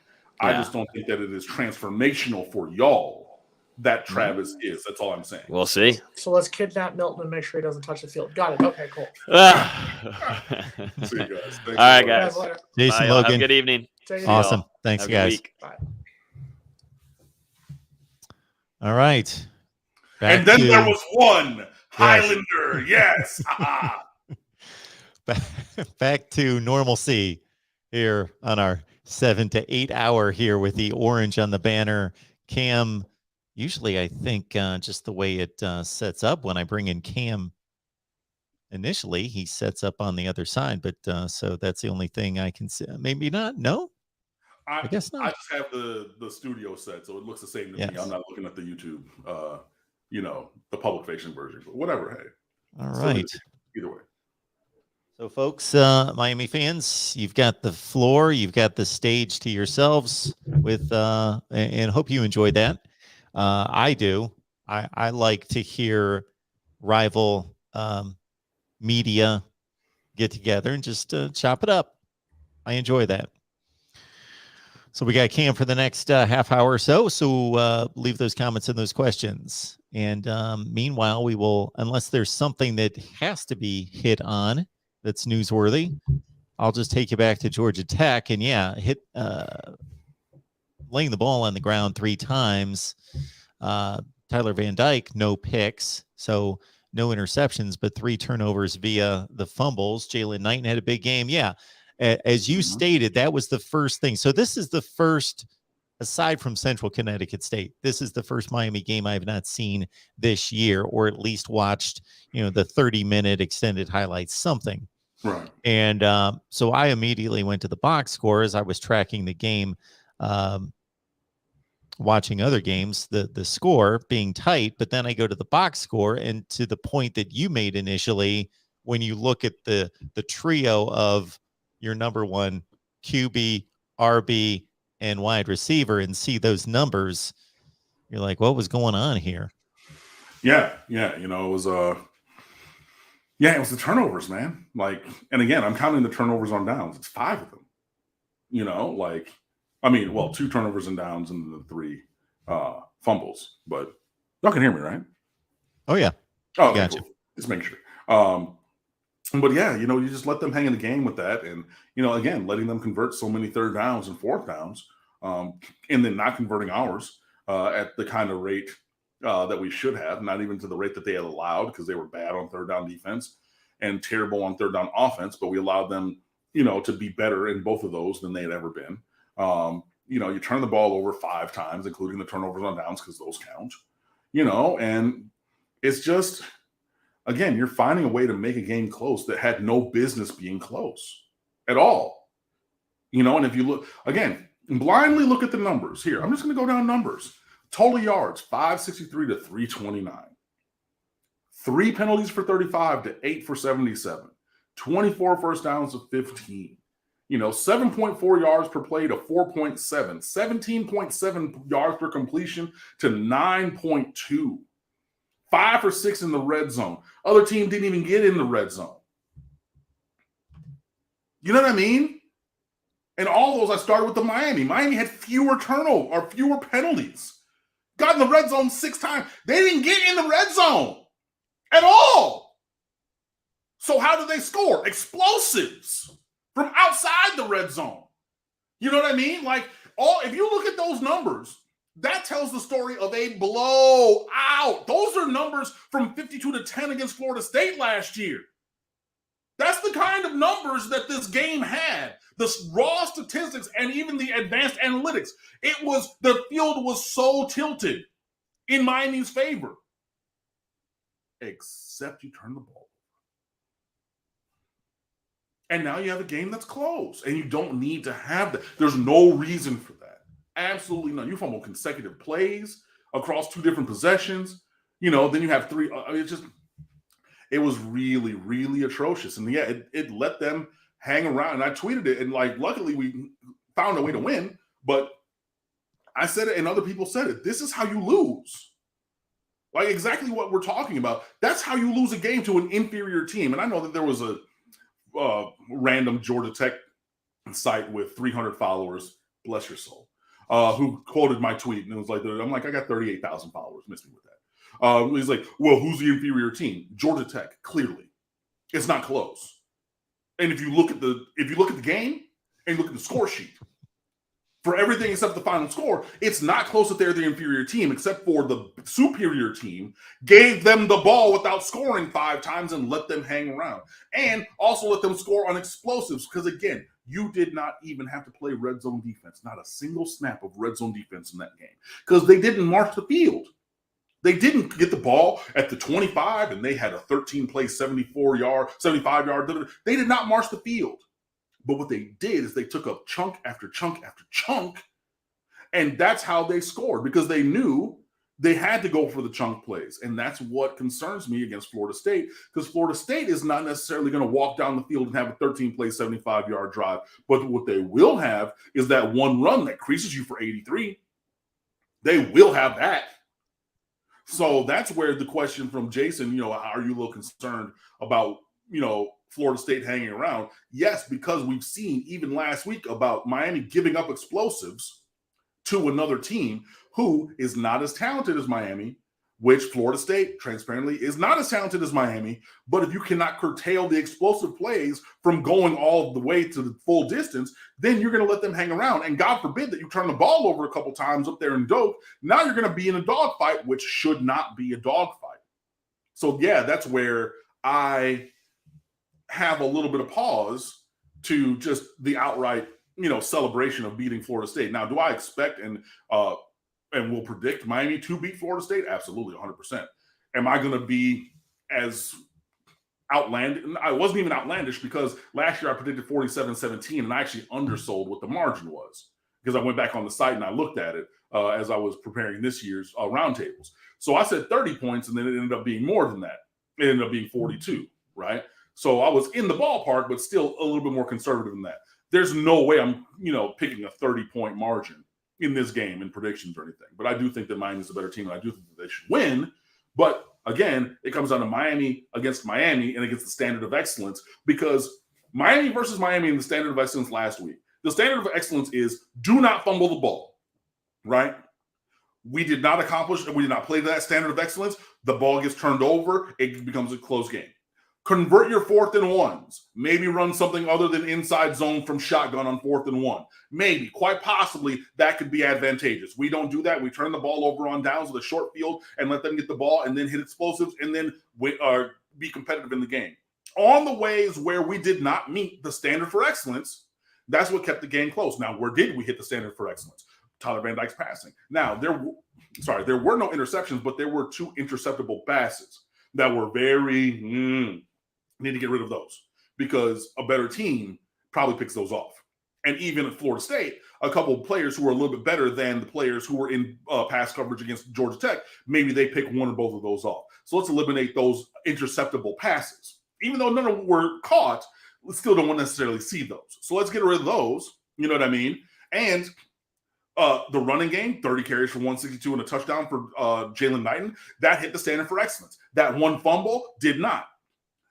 Charleston Rambo, 2nd most yards in a single game receiving history for the Miami Hurricanes, 210 yards, 10 yards short of the record. Did that hit or exceed? Yes, but those 2 drops down the field that would have put him close to 300 yards. Had he caught those, it'd have been like 295 and 2 touchdowns. Had he not dropped those 2 wide open passes way down the field, that did not. So even in games and players where you hit the level for standard of excellence, there were still times where we did not. That cannot happen. And again, it's not even about the opposition. If Tyler Van Dyke throws those 2 interceptable passes differently, those are not interceptable. If Jalen Knight holds on to the ball, he doesn't fumble. If Charleston Rambo holds on to the ball, he doesn't drop those passes, and then the performance continues to improve. That's what I'm talking about in Miami competing against Miami for the standard of excellence. And again, 389 yards and 3 touchdowns. Charleston Rambo catches those 2 passes.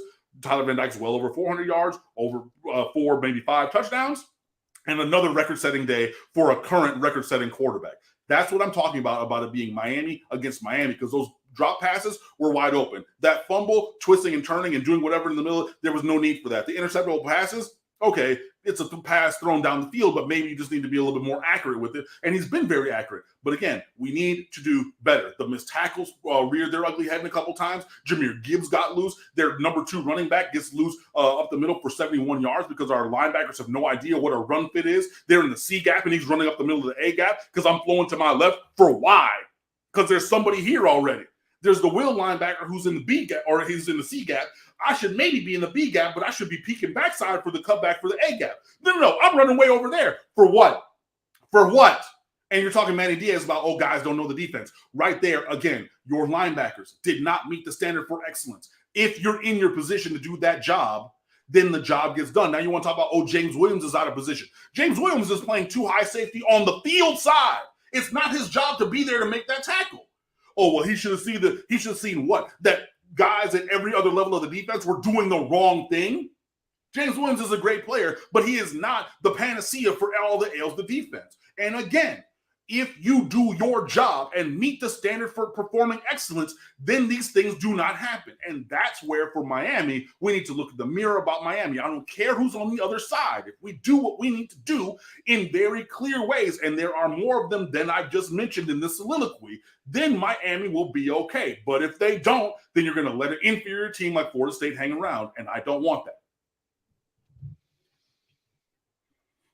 Obviously, players are not choosing to make mistakes, nor do they choose when to make those mistakes, but not all mistakes are created equal. So the timing of the mistakes are sometimes key, of course. If you're a running back and you're fumbling when your team's up 21-3 and it's at midfield, not the best play to make, but not damaging, not damning to the effort. But if you're fumbling at your own 8-yard line in a tie game with 5 minutes left in the game, that's a different deal. On and on and on and on. And that's with the interceptable passes, one of the reasons why I would love to see some adjustment made. And I believe it's probably in Pro Football Focus where they take interceptions and then they assess blame because, of course, quarterbacks have tipped passes. Sometimes you see perfect passes thrown to receivers that doop, and they're flying up in the air and they're picked off. And obviously the quarterback did not make a bad throw. He made a perfect throw. And then sometimes they make a perfectly interceptable throw that just gets dropped. Well, there should be a category for dropped interceptions. You know, the quarterback threw what should have been an interception, and that could be accounted for. When I look at the Florida State team, they're a 3-6 team for a reason. I really see when Logan asked the question about the pass rush, Keir Thomas and Jermaine Johnson, they're outstanding players. But man, I look at the defensive front for Florida State and namely those 2 guys. And then also the running backs are pretty good, Jayshon Corbin and Trayshawn Ward. Other than that, like, there are good players in individual units, but the units as wholes, I don't see. They're all marginal. The wide receivers, the offensive line's not good. The linebackers aren't good. The secondary's not that good. Amari Gaynor is yes, he's excellent. Yes, I will say absolutely. That's another name I meant to mention when they were on that. Yeah, he's a dude as well. But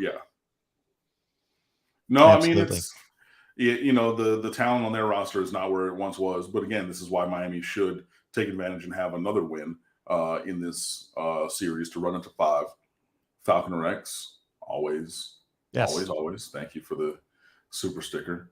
To the comment from before Falcon Rex about Will Mallory, he went out after practice today and said unequivocally that he will be returning for the 2022 season for his senior year at Miami. I'm fine with it. He's a fine player. You know, obviously has some things to work on before he really becomes a real NFL prospect. He needs to work on his blocking. He needs to kind of maybe reshape his body a little bit more. Again, this is a guy who played wide receiver in high school. He was 6'5", 207. He's now 6'5", probably 240, 245. So, I mean, like, yeah, he has some size to him, but he can still I see his legs as being a little bit weaker, just from being a little not as bulky, And I know that obviously muscle size does not equal directly strength, but still you want to see maybe a little bit stronger base for a tight end who's going to go out and block in the NFL. But also I want to see that we're not scared to move on with other players. I think that Will Mallory is better in a number 2 tight end role. And I think that Elijah Arroyo is a better player and has a higher performing ceiling. So I would like to see Elijah Arroyo maybe invert that tight end 1, tight end 2 rotation, because you can be a second tight end and get drafted. You know what I mean? And Will Mallory has a long career here where he does some things well and everything. And like, I'm fine to have him back on the team. That's I'm fine with that. But yeah, I think Elijah Arroyo is like a capital G guy compared to Will Mallory. So I would like to see that happen where he gets a little bit more burn next season. 8th rated tight end in the country coming out of high school in Jacksonville. So here's my take on Will Mallory, and you can correct me if I'm incorrect. Is he seemed like, I, of course, in following you and us producing these shows, knew about him coming on campus and expected something out of him. I didn't see it. So this would be his 2018 would have been his freshman year. Did they redshirt him offhand? Do you know? Do you remember? No. Okay. No, he just got the COVID year. Yeah. So 21, 20. So to me in 2018 and 19, I was not impressed with him. Then I thought he became a much more aggressive player. Yeah. And has now regressed after having a really good 2020. Mm-hmm. There was a couple of comments made in the live chat concerning maybe the way he's being used. Do you think it's all on him, or do you think maybe they're not using him well? Well, the thing is, he's not Brevin Jordan, so you're not going to use him in the same way as you would of a Brevin Jordan. You know what I mean? But then ascending into the number 1 tight end position on the roster, you're going to use him differently than he had been used as a secondary option. Again, this is why I think that Elijah Arroyo should be tight end 1. You slide Will Mallory back into that secondary role, and then those things that he did well as the other option, come into play. Now, I know that Brevin Jordan did miss like half of the 2020 COVID season, so Will Mallory was at the top of the rotation in a couple of these ways. But yeah, we are using him a little bit differently, but I think that's by necessity and by design because they are different players. But yeah, maybe you can look at using him a little bit differently, but also I just think that number 80 is a better prospect and a better player. So go and use him as like the foundation, and then Mallory can be the special seasoning on the side, I guess. Falconer X back at it. We appreciate it so much. Do you think the emphasis on big plays was a factor in the turnovers? It looked like mistakes were made on the extra effort. I don't think so. I really don't. I think that, the ball was loose. You got Charleston Rambo switching the ball, running down the field. Now, that's a play where if Rambo just keeps running, he scores. But he stops and he looks around, and then there's 4 guys around him, and you switch the ball, which takes it out of a secure position, and you got guys around you, including 3 dudes behind you, coming up. One's going to punch it out. So that's not even like, that's one where he could have just laid, after he decided to look around and kind of wiggle and see, okay, if I should or I shouldn't go here. That's one where he could have just laid down. You know what I mean? And it's taking the yardage. But he switches the ball away from the one defender, but there's other guys there's 10 other dudes on defense, bro. What are you doing? So that's just like, that's lackluster. You know what I mean? Like Jalen Knighton, that's, in, again, like kind of diving and twisting in the middle of the defense, you get blasted and then you fumble the ball. Like that wasn't even like extra. Now, an extra play was Keyshawn Smith on his touchdown, rolling over the defender, putting an arm down and reaching the ball out. That was like one where he really was trying to get extra plays. These other ones were just like, and to a man, everyone who fumbled after the game said, yeah, that's my bad, coach. In that time, I know I shouldn't have. So it's not even really that they were really fighting for more yardage. They were being loose with the ball because they thought that they were so much better than Georgia Tech. And Georgia Tech knew the only chance they had to compete in the game was to get the ball out. And here I had this guy running down the field with the ball all loose. Let me get that. So I think it was more that, because every other play was still a big play. You know, we had, 17, 19 chunk play, more than that? Hold on, because I still got the stats pulled up, you know, because I love to do that. We had 16 big plays. You know, 15 passes of 12 passes of 15 or more, and 4 runs of 10 or more. You know, and those runs were 14, 18, 15, and 25. You know what I mean? Like, and the passes, you know, 19, 20, 35, 37, 19, 44, 20, 17, 60, 24, 15, 18. Like, we're chunking them all day. You know what I mean? So it's not necessarily that, because even without those plays, we're still chunking them. I just think that they were not as really focused on ball security as they needed to be. And hopefully that changes in a big, big way. Talking Miami football as we do each and every Wednesday night. Cam Underwood's here, 7 to 8 p.m. Eastern time, but still subscribe and hit that bell for the notifications, because we sometimes have to change up the schedule, and you wouldn't know when that happens if you're not subscribed. So, again, bring in some of your college football friends to join us each and every Wednesday night here. Miami and Florida State get it on. I have not looked at the schedule. What time is the game? 3:30 ESPN National. So, unfortunately, the Florida State loss pushed us up from the 7:30 ABC game, which ends up being Notre Dame and whoever they're playing, I want to say. Virginia. Yeah, Notre Dame, Virginia. Odd. But if, you know, I think that's the direct correlation to Florida State loss. So we're going to put them up at 3:30. But that was always what it was going to be, either 3:30 ABC, ESPN, or the 7:30 ABC game. So yeah, the 3:30 on ESPN there and everything. So yeah, that's when it's going to be. So the mid-afternoon into the evening, that second window. So, you know, shout out to the Solid Verbal with Dan and Ty. But if you're looking for a window of opportunity and you're a Canes fan, so a window to go do something else and get prepared or run an errand for, you know, your significant other or something like that, you're going to want to get that done in the morning or that 12 o'clock window, because coming into 3:30, you're going to want to be dialed in. This would have been a better question when the other two of our Florida State guys jumped off, just to kind of segue, but it just popped into my head. So you have mentioned on occasion that if there's a team, a program that you have a secondary sense on, it's, of course, the main rival, Florida State. Yeah. So they have been declining since 2016, 17, in that range. Mm-hmm. And they sit where they do now. It's not been a good season. They have wins over Syracuse, North Carolina, UMass, if you can count that one. So from where you stand, what's going on with this program? Where do they stand? What's your assessment of Norvell's job in his second season? You know, it's very similar to when Miami's been, and I don't know that they have not been this low. No. That Florida State is, since we've been doing this show, nor really at any time since the ascendance way back around 1980. You know, to regress this much when, you know, you're in a state just with wall-to-wall football players, where even if you are getting the second and third tier, you should be better, or as good at least as the Louisvilles and Wake Forest of the world, and are not.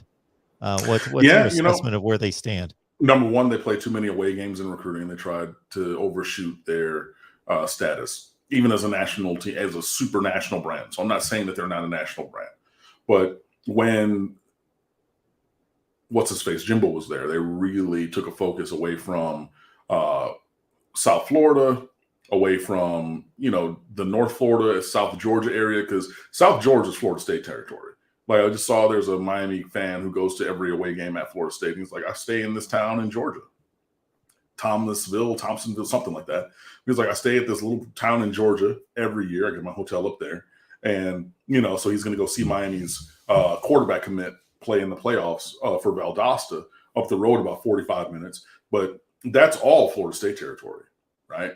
So instead of leveraging that, they started kind of shooting for the stars and kind of, and I mean, well, wow, that was a double entendre, but I mean, literally and figuratively, for the top of the recruiting ranking guys. And a lot of them from a lot of different places were not going to come here, or go there. You know what I mean?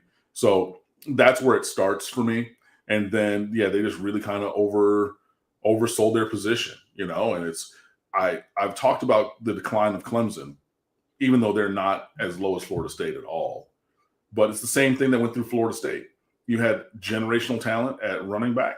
You had a generational talent at quarterback, and they came together with a very good coach and a solid roster across the board. But then, a guy gets injured here, this, high-end recruit that you expect to be something either doesn't come to Florida State, or the one who does, it does not end up being what you thought he would be. And it can be quick, and they've really just not been good either. I meant to, well, they hopped off before I could make fun of them for that Jacksonville State game, but you got a coach who's out here lying about, oh, we were in too high, shell. No, you weren't. You tried to play robber because you thought they were going to try to throw to the sticks. And then the guy was open on the third down, and you threw the ball out of bounds, but you dress up that same scheme because you're like, oh, they're playing robber. We're going to do that again and score and win, and did. You know what I mean? But you got things like that, and you just got, it gets to a point where I think the Florida State thought because they wore the garnet and gold that they were going to run out there and beat teams. And I think that's the same thing you saw from Florida in their 2, 4, and 8 seasons, where just the, orange and blue of the University of Florida and that Gator, we're going to just go over here and we're going to chop people. And you got guys who, teams who are ready for any opportunity, right? And we've seen this with Miami too. Miami is not infallible on this. But again, this is what I'm talking about from the Georgia Tech game. You let a team like this hang around. That Jacksonville State game was what, 21-20 or 24-23-20, something like that? It wasn't a high-scoring game, right? So Florida State let them hang around, and then you get one vertical concept against what should be covered too, but you try to be slick and play robber, and that 1-3 verts on the field side turns into a game-losing touchdown for you. You know what I mean? And you just have a lot of guys who are not what you thought they were going to be. You miss on your evaluations. You just go in some different places. I mean, it starts with the roster building. It really does. And, I know that they want to say, well, Jimbo quit on them and blah, blah, blah, blah, blah. Look, that can be true or that can be false. But you still have had multiple other recruiting classes and have not brought in Florida State caliber guys. And then you're trying to make non-Florida State caliber guys into Florida State, through the 80s and 90s, where every year for 27 years they were ranked top 5 postseason. You know what I mean? They're not those guys. And then you have guys like Cam Akers, number 3 overall recruit, number 1 running back, everything. I can still pull up the tweets today. And Florida State fans were hella lying. And I told them they were lying, even with the name Cam, even wanting Cam Akers on my team, right? Saying, oh, better than Dalvin right now in high school. Literally, go look it up. Go search Twitter. If you put Cam Akers better, right? They said that he was better as a high school senior at that current moment than Dalvin Cook was in college. Junior year, I'm about to leave and get drafted first round, Dalvin Cook. First of all, you're lying. I said it then that they were lying. And then Cam Akers was fine. He was a fine college player. Wasn't a super duper duper star, wasn't, Travis Etienne, Dalvin Cook, Reggie Bush. He wasn't the super duper star, but he was fine. But you didn't bring him in here to be fine. You brought him in here to be the evolutionary upgrade from Dalvin Cook. This is what I'm talking about with the quarterbacks at Clemson. Everyone you brought in leveled up that position. And Florida State thought that, okay, Dalvin raised the bar for Florida State running backs. Now we're getting and he was a 4-star, top 75, top 60, or top 50. I want to say top 50, player in the country. I thought that Joe Yearby was a better running back coming out of high school. Dalvin Cook was a more explosive player, but he needed to get the traits of vision and patience to really unlock his potential. He got there to Florida State and like day 2 unlocked all of those, and then we saw what we saw. But I'm not wrong for thinking that Dalvin Cook was a better pure running back coming out of high school. Many people thought that. You can go look it up. Trust me, I'm right. But Dalvin raised the bar for running backs there, right? As a 4-star top 50 recruit in the country. Then you get 5-star number 1 running back, number 3 overall Cam Akers, and you think, cool, the bar got raised here. Now we're going to take another evolutionary leap up. And Cam Akers was not that.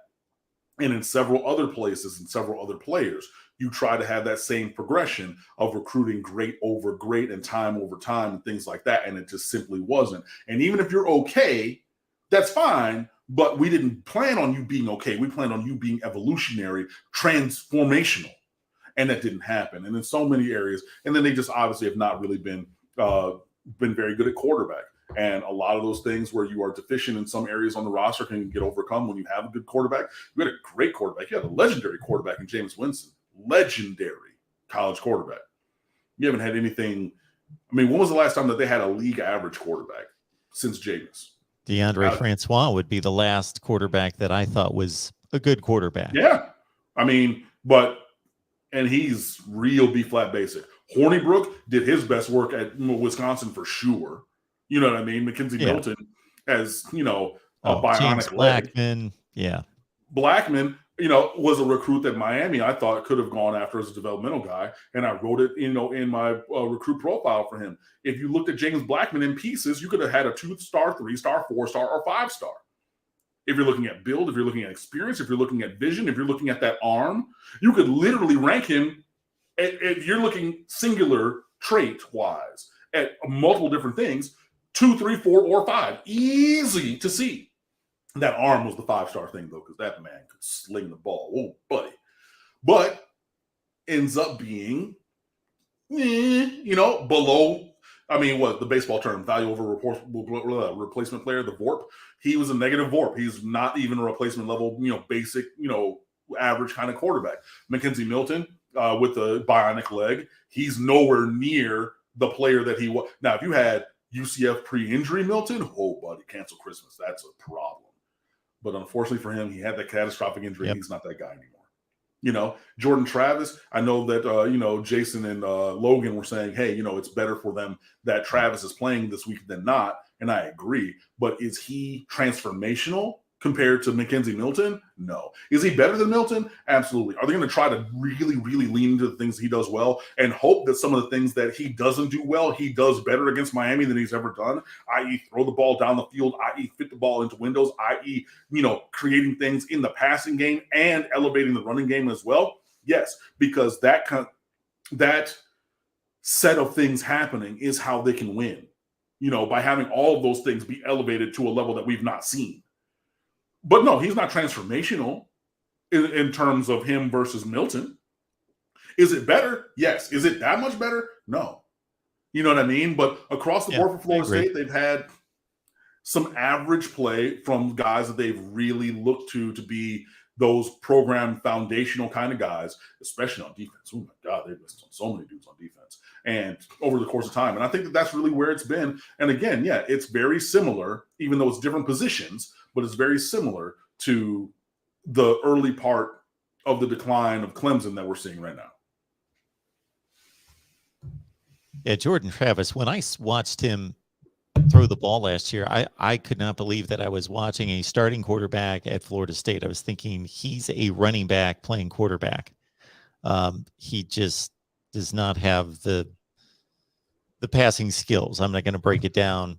I will just say the overall passing skills. Now, I will say that he's improved considerably as a thrower of the football. They have worked with him. I think it's pretty obvious, but he's never going to have that natural arm talent of a top level quarterback. No, I mean, he won't. And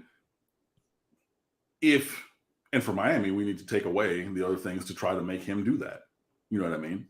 But he will never be just like, He's not a Van Dyke who's a natural thrower of the ball. You can just see it. Like, cool. Like, yeah, I can run a little bit. And like, because Van Dyke is more athletic than people give him credit for. But like, no, I'm not here to do these other things. Like, give me the ball and I will throw it and it will be great. And Jordan Travis is never going to be that. So, Super chat. Thank you so much, Jack. We appreciate you being here. Manny is on the cutting edge of the transfer portal. He has been improving the roster talent every year. Give him more time. That is partially true. The cutting edge of the transfer portal, as in leveraging that harder than any other team, especially when he first got here. Now, that's because of some recruiting misses, so there was a reason why we had to do that. But yes, he has leveraged the transfer portal very well. He has found ways to bring in talent to fill in gaps in the roster. Again, I do not know why I don't know why we chose DeAndre Johnson over Jermaine Johnson from Georgia. And I mean, like Manny Diaz was saying, you know, like you had to choose the entire person, not just the player. And I don't know if that was referencing him or not, you know, Johnson or not, but like, I definitely would like to see number 11 on my roster instead of Florida State's, you know, especially with needing a top end edge rusher after having two guys in the first round and another guy in the fourth round, and all three of them starting in the NFL right now, you know, but but more time. I mean, that's the thing that he's going to get or not. But again, I checked out on Manny Diaz after the Michigan State game, and I mean, he could win me back. It won't be this year. Like, I need to see this next year in some big spots, especially like on the road at Texas A&M, maybe. But yeah, no, I'm not right now in the place where I want him to have more time, but that's me. So you know that Jermaine wanted to come to Miami. That is what I've heard. Okay. Falcon Rex, thank you so much. We always appreciate you. The charisma of the Miami guests. And I don't know how to really phrase Cam. He's not a guest, but we get you, Falcon Rex. I'm not nitpicking here. Cam is our analyst. Our guy here, and the Wholesome One does a show with us on Tuesday, 100% greater than the FSU guest. So I, you know, of course, I'm not rating my analyst that I have on here. So Cam knows where he stands. I'm number one. I'm number one. No, yeah, you know, we're just different people, you know. So yes, absolutely. That's another thing we talk about at the Secret Day Job. Even when I taught, you know, like I've said it on here before, I'm unapologetically me. Like, this is who I am. My friends know this. People watching this, they know this, right? And I would say this in the classroom. Like, I know that there were kids who took my choir class and were in my program for 2, 3, 4 years based on the strength of my personality, not because they love classical vocal production, not because they wanted, you know, to sing professionally, but just like I'm dynamic as a person. You know what I mean? And like some people are more reserved. You know, I was a singer my entire life. I was a theater kid, you know, growing up. Like, I have this outward affectation, and some that rocks with some people, where there's some other people who are just more reserved, and that's okay. You know, different strokes for different folks. But yeah, I appreciate the compliment. Yeah, I do like 7 of these, I guess, is the count now. We've added Michigan and Iowa recently, and each show's just different. Some of them are much more formal. Many of them I have to talk a lot more. Whatever the dynamics of that situation, just so they work, is a good thing. But yes, Cam is he delivers. There's no doubt about that. He knows that he doesn't need to hear that from me, but I certainly let him know. But he doesn't need to hear that from me. But thank you, everyone, for your appreciation of what we do here with Cam every Wednesday. So I ask this all the time: bring more people in here. You know, there's no reason for this to like hit a ceiling of like, and I am again appreciative of the 250 people that typically show up week to week, but why can't we expand on that? So bring your friends, your family, people that love college football, mostly Miami, of course, but we've got other fan bases in here. So, all right, Cam, Florida State, Miami, and what's available there at State of the U? Well, you know, we have our story stream already up with all of our content linked there right on the front page. So if you miss anything, you can check that out. We've had a couple great additional commentary articles about, you know, all the quarterbacks in their first start versus FSU over the course of time. We have another thing about Manny Diaz and, you know, his recent wins. That's not your recruiting or your hot seat heat check. That's another piece about that by John Michaels, which is really, really good that you should be reading. Kevin Fielder just told me that he's working on something special for Friday. We have our roundtables up there. We're going to do another couple roster analyses and things like that. I've got a breakdown on Tyler Van Dyke, what he does well and how we can keep that going by Roman Marcianti.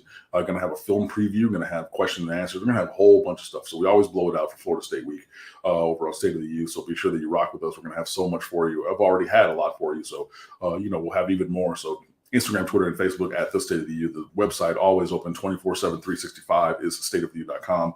My personal Twitter account is at Underwood Sports. So, you know, you can rock me there. So please, on any and all of those places, come and fan with us. We'd really appreciate it. And obviously on Saturday at 3:30 in Hard Rock North, because your Miami Hurricanes have a winning record all time in Tallahassee. It's impressive. I would guess that list is extremely short, and it may be one if there's a minimum of games counted, I would think, considering Florida State has had one of the great winning percentages in college football over the last 40 to 45 years. 13, speaking of records here, 13-8 against the spread, folks. 13-8 last weekend against the spread. We're at 120-77, well over 500, 61% against the spread.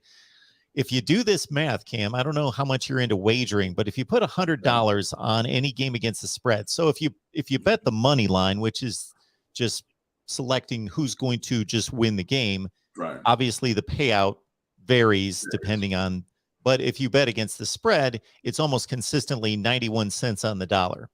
So you lose $1, you win 91 cents net. So if you lay down, and I know this is quite a bit for a lot of people, but a lot of people do this, $100 per game, and you would take my 120 versus the 77, you're up about $3,800. That's not bad. You know, everybody could use an extra 3,800, you know, so I got to consider that.